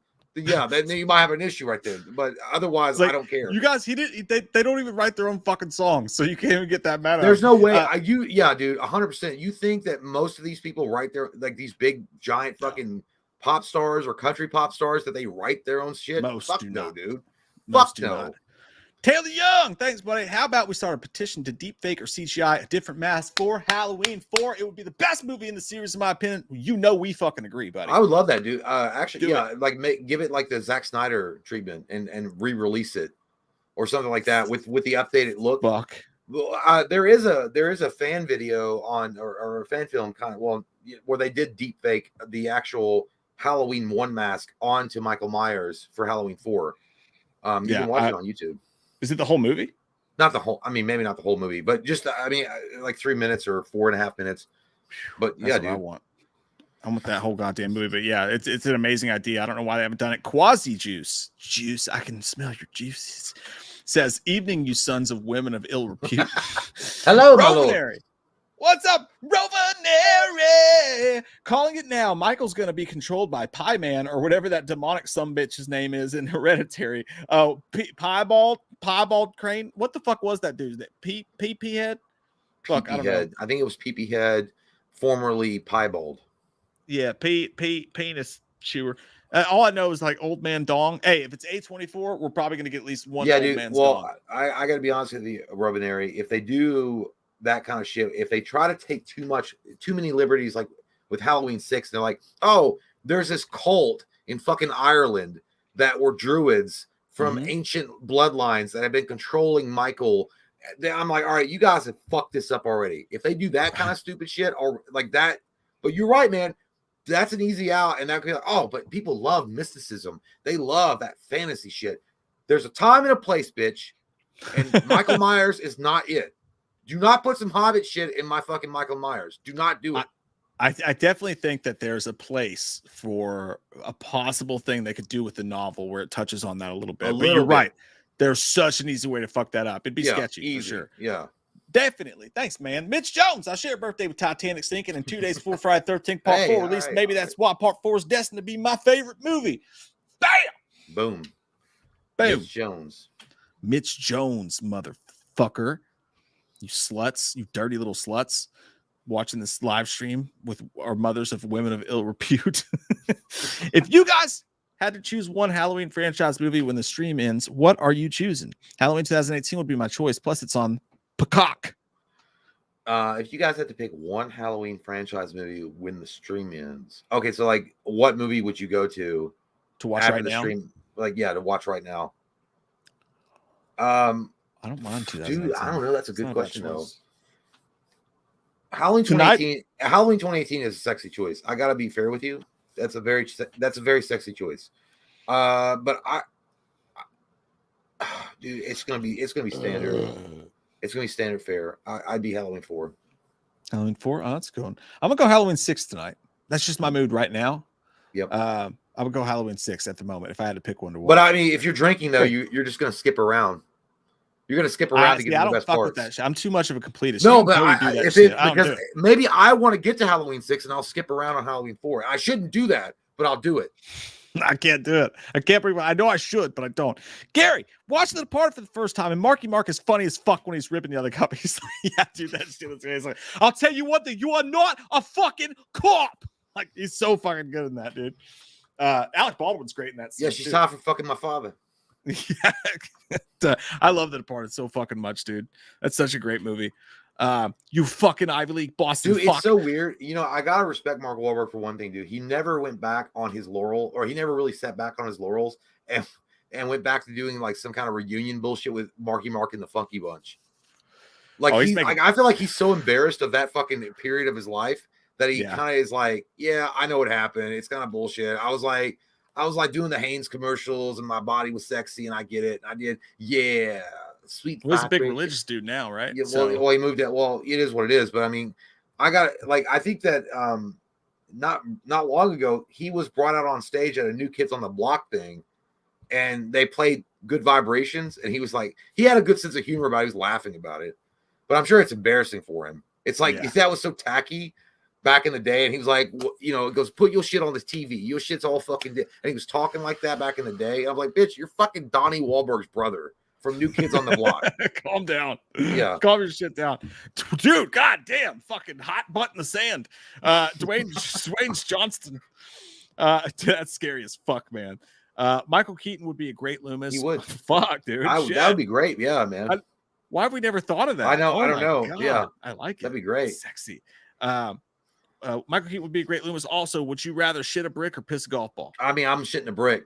Absolutely. I'm not. Twice on Sunday. You know, a golf ball coming out of your fucking urethra hole. I got a sensitive tip, bro. Head. Oh my fucking Lord! No fucking way, dude. Yeah. Can you imagine a golf ball emerging like a fucking Jim Carrey from the asshole of a rhino in Ace Ventura: Pet Detective Part 2 from your wiener hole, and you're watching your fucking mushroom tip expand like this?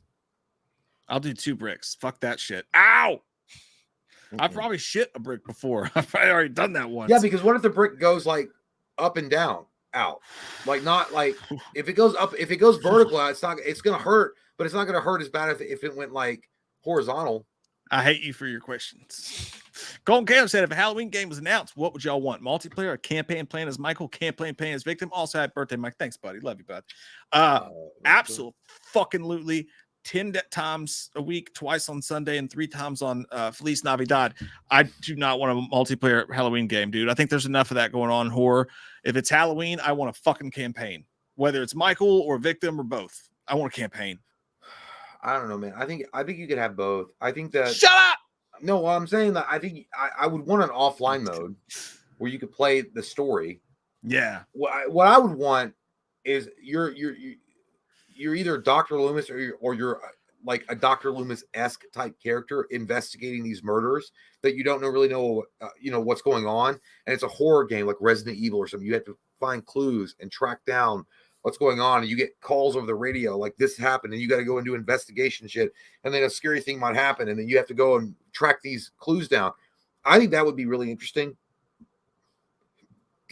But I would have an online mode too, like just where it was like TCM, you know, what Gun Media did, like a couple survivors, and then one guy gets randomly chosen to play Michael. I mean, I would just have that as an option, but ultimately, if they were just going to release a game, I would put it as like a detective story that was dark and ominous, and you have to track down clues and piece things together, and it kind of is a mix between Resident Evil, Silent Hill, and Condemned. Yeah, I would love and do shit like that. I think that would be fucking awesome, and I would do it in first person and not third person. Third person is fine, but I would do it in first person only. That makes it even better. 100% agree. And I'd love it if you could play the story from 3 different ways. What if you could play it from the detective or the Dr. Loomis character? You could play it from the survivor. You could play it from Michael Myers territory, but like really put some hardcore work into the story and the graphics and make it feel like you're like immersive, you know? Yeah. That would be so awesome. Yeah. Elias, I love all the Blink-182 classics, but All of This with Robert Smith is the best Blink song to me. It's a great song. All of this I know, nothing I know changes me. Was it Robert? I was thinking Robert Palmer. No, right. Robert Smith. Another kiss. Elias, do yourself a favor, dude. This is one of the greatest videos on the fucking internet. Look up Blink-182 covers The Cure, Letters to Elise. It's like one of those old MTV2 videos where like they would bring in like an icon. So they brought in like Robert Smith, and he watches all these bands cover his song, and Blink does their version of Letters to Elise, and it's fucking amazing. It'll blow your fucking mind. They write letters to Elise? Yeah. From that show? Your dad's Insidious? Sister-in-law. Elise. Patrick Wilson. Face Dot Studio. Thank you so much, dude. Really appreciate that. I'm 31 and have listened to Blink since the late 90s. Blink and MCR, My Chemical Romance, are my favorite bands, so it's been a roller coaster the last few years as a fan of each of them. Can't wait to listen to the album on the way down to Scarefest. Dude, perfect fucking timing, right? You like MCR, Jay? You like a little bit of I'm Not Okay? Yeah. You like that shit? Well, My Cock Revisionist. They're a strong band, and they've had some they've had some great attempts to be relevant, especially later on when the music genre started changing. But I got to be honest with you, they've never really hit the tide, I guess one would say. No, I do like my. I really don't. I couldn't name a song from them, but I'm sure if someone played it, I'll be like, oh yeah, I know that song. I don't follow bands like that. I don't. I know songs, but I don't follow the band. The only band I ever followed was Savage Garden and 98 Degrees. Yeah, dude. I like Michael Romance a lot, actually. I had all their albums as a kid growing up. I really enjoyed it. They broke up way too soon. That was weird how quick they broke up, but I would love to see them live, but them ticket prices too much for me. It's crazy. It's just almost as expensive as Blink, if not more. I love. Sorry, by the way, if my screen goes like dark and my face, it's because I'm fucking around on the screen, and then I'm going. If I go full screen, see, it's like fucking Batman just appeared, and he's gonna beat the shit out of me for information. Then, I have vengeance. Yeah. Wild Willie, what's each of your top 5 karaoke songs? Should record you guys singing them and put it to a CD and sell it with Wham Fam merch. Keep rocking. Yeah, that'd be great as long as we don't get like fucking killed. Yeah, copyright will buy you. We've done like top 5 favorite ones to do. I mean, a Bust Move. I mean, that's always my go-to. Like that's the one I can do like pretty easy. The Grease song, Summer Lovin'. I think there was I don't know. It's been a long. You do a little Verve Pipe Freshman from time to time. Oh, Freshman, yeah, that's the worst because I really think I'm trying to do it really good, and it's like it's like one of those guys that's like, hey man, you just don't know. I got the talent inside me. And when I get up on that stage, and then I really try to sound like that dude, which I think is the problem, is I'm trying to sound like him, which makes it worse. You should do it, freshmen. You should do this like, Loomis next time. Yeah, it does. It sounds like full of rice now. It's like when I was young, I knew everything. Me, a punk, rarely ever took advice, and now I'm guilt-stricken, sobbing with my head on the floor. Stopping baby's breath with a shuffle of rest. No. Fucking great. You know, dude, it'd be great, but people are like, this fucking sucks, and they get booed. Yeah, it probably would be Freshman. Actually, it'll be like this: Bust a Move, Summer Lovin', One Headlight, Freshman, and then my repertoire suddenly ends quickly because I think there was one other thing I did, but yeah, Mike and I have done like songs together, Blink-182, a bunch of Blink-182 songs. Yeah, I say so. There's singular ones and then there's tandem ones. My number one, I warm up with it every single time I do karaoke, no doubts about it. It's always Heart in a Blender by Eve 6. That's what I start with. I have Jay and I a lot of times will do Rock Show together. We've done Damn It together. We've done Feeling This together to mix results. Yeah, that was the best one. The first one where it's like, I'm feeling this. Where do we go from here? And then I was like, dude, you're saying I'm feeling this way early. Like, you're not supposed to say it like right after, because I was saying I'm feeling this after every verse Mike was doing. Yeah, That that song's hard though. That's a tough song. I've done Lose Yourself by Eminem a few times. I like doing that one, except for if you're too drunk, you fuck that one up real quick. We did. Jay and I will do Forgot About Dre together all the time. Yeah, that's a fun one. That's a fun one. Good times, man. Good times. So when then? Now, thank you very much for that. We appreciate it so much. Hey, I love you too. I'm having a very, very bad night. And that sucks, man. Well, yeah, stop having a bad night. What the fuck, dude? Fucking snap out of it. So when then? Now. You're alive, bro. You're on the internet talking to us. Stop it, dude. Jesus Christ. It's going to be fine, dude. Hydrate, bro. Just hydrate. You're going to get through this fucking shit. Tomorrow's going to be better, and I can feel it in Jay's butthole because I have my other hand inside of it tickling right now. Hey, buddy, we hope you have a better night and a better tomorrow. It's going to be all right, man. Don't worry about it. We've all been there, bro. Had a day like that this week, man. It just fucking happens sometimes. Brent Ferguson! Speaking of video games, did you guys hear the rumblings that the company who made Until the Dawn The Quarry is trying to get the rights to Scream and make the game in that style? Jay played The Quarry. Is he Squarey? The Quarry. Square. You racist. Square. You fucking homophobe. The Queer. The Query? The Sore Queer. There's no such a thing. I'm here. I'm queer. Stop by sometime for a beer. Maybe San Francisco. Yeah. Actually, Brandon, if that's true, if they're gonna do Until Dawn and The Quarry in that fashion, that would work for a Scream game. Very, very. I actually didn't finish The Quarry, but the stylization and this, you have to make decisions, and those decisions branch out, and it creates a new narrative. That would be awesome for Scream. Yeah, 100%. Because what would be cool is if you had a group of survivors and they were making decisions based on like murders that were happening or had happened, and then one of them might be the killer, and then you don't know, but I think that'd be fun. That actually would be really fun to do multiplayer with, because there's a game that Among Us, a game like that where one of you is a betrayer or a saboteur. And you have to figure out who that is. If you do it, but if you do it in the stylized version of The Quarry, and one of you is the killer in a multiplayer situation online, like you're chosen randomly as you're the Ghostface killer, and then you have to do everything in your power to hide your identity as the Ghostface killer, but you have to kill, and then you have to figure out a way to like convince other people that you're not the killer until you get down to the final girl. That's cool, man. And then, as obviously the survivors, you got to like figure out who's the killer is. Can we call you B-Rad Ferg? Mm-hmm. Is that cool? B-Rad Ferg? Yeah, you should. Ferg fucker. How's it going, chicken fucker? Elias. Yeah, that cover is insane. So much energy from the boys. Also, I love AFI's cover too. I didn't know if I covered that. AFI's a great October band, by the way. If you guys are looking for some October punk emo shit to fucking listen to, it's good shit. I'll have to check that out, man. But speaking of checking out, we're going to check out your mom. Yeah, she's been posting a lot on OnlyFans, and I'm late for my donation. We're gonna scoot our poots. We're gonna scoot our pooties out the door, and we're gonna go. But I'll say this, man, tonight, fucking fun as shit. Hey, got 400 people in here. Still had 500 some people at one point. Wow. Just shooting the shit, talking Halloween with our friends. It's fucking fun. Yeah, I love what we do. Yeah, thanks for hanging out, man. You guys should come out more often. I know that YouTube won't like fucking like let you know, but we do live streams like 2 or 3 times a week. So I love those comments in those Halloween videos, though.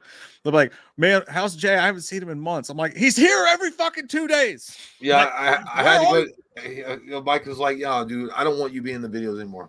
I told him, I said, "Don't you come Get the fuck away, dude.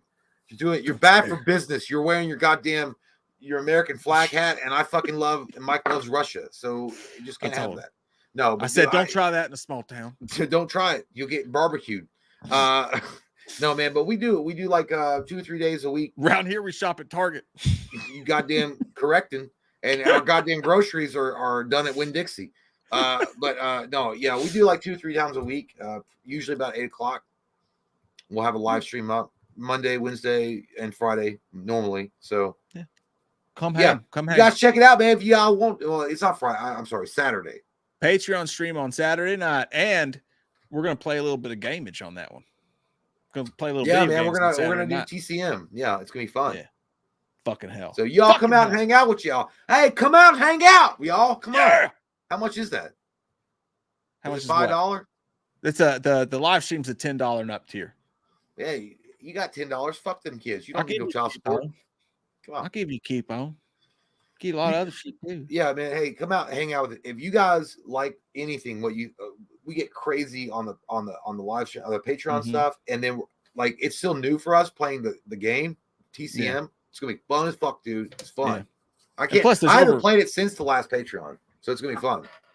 Yeah, and plus there's over 50 of them on there, so endless entertainment, waves of it coming at you, dog.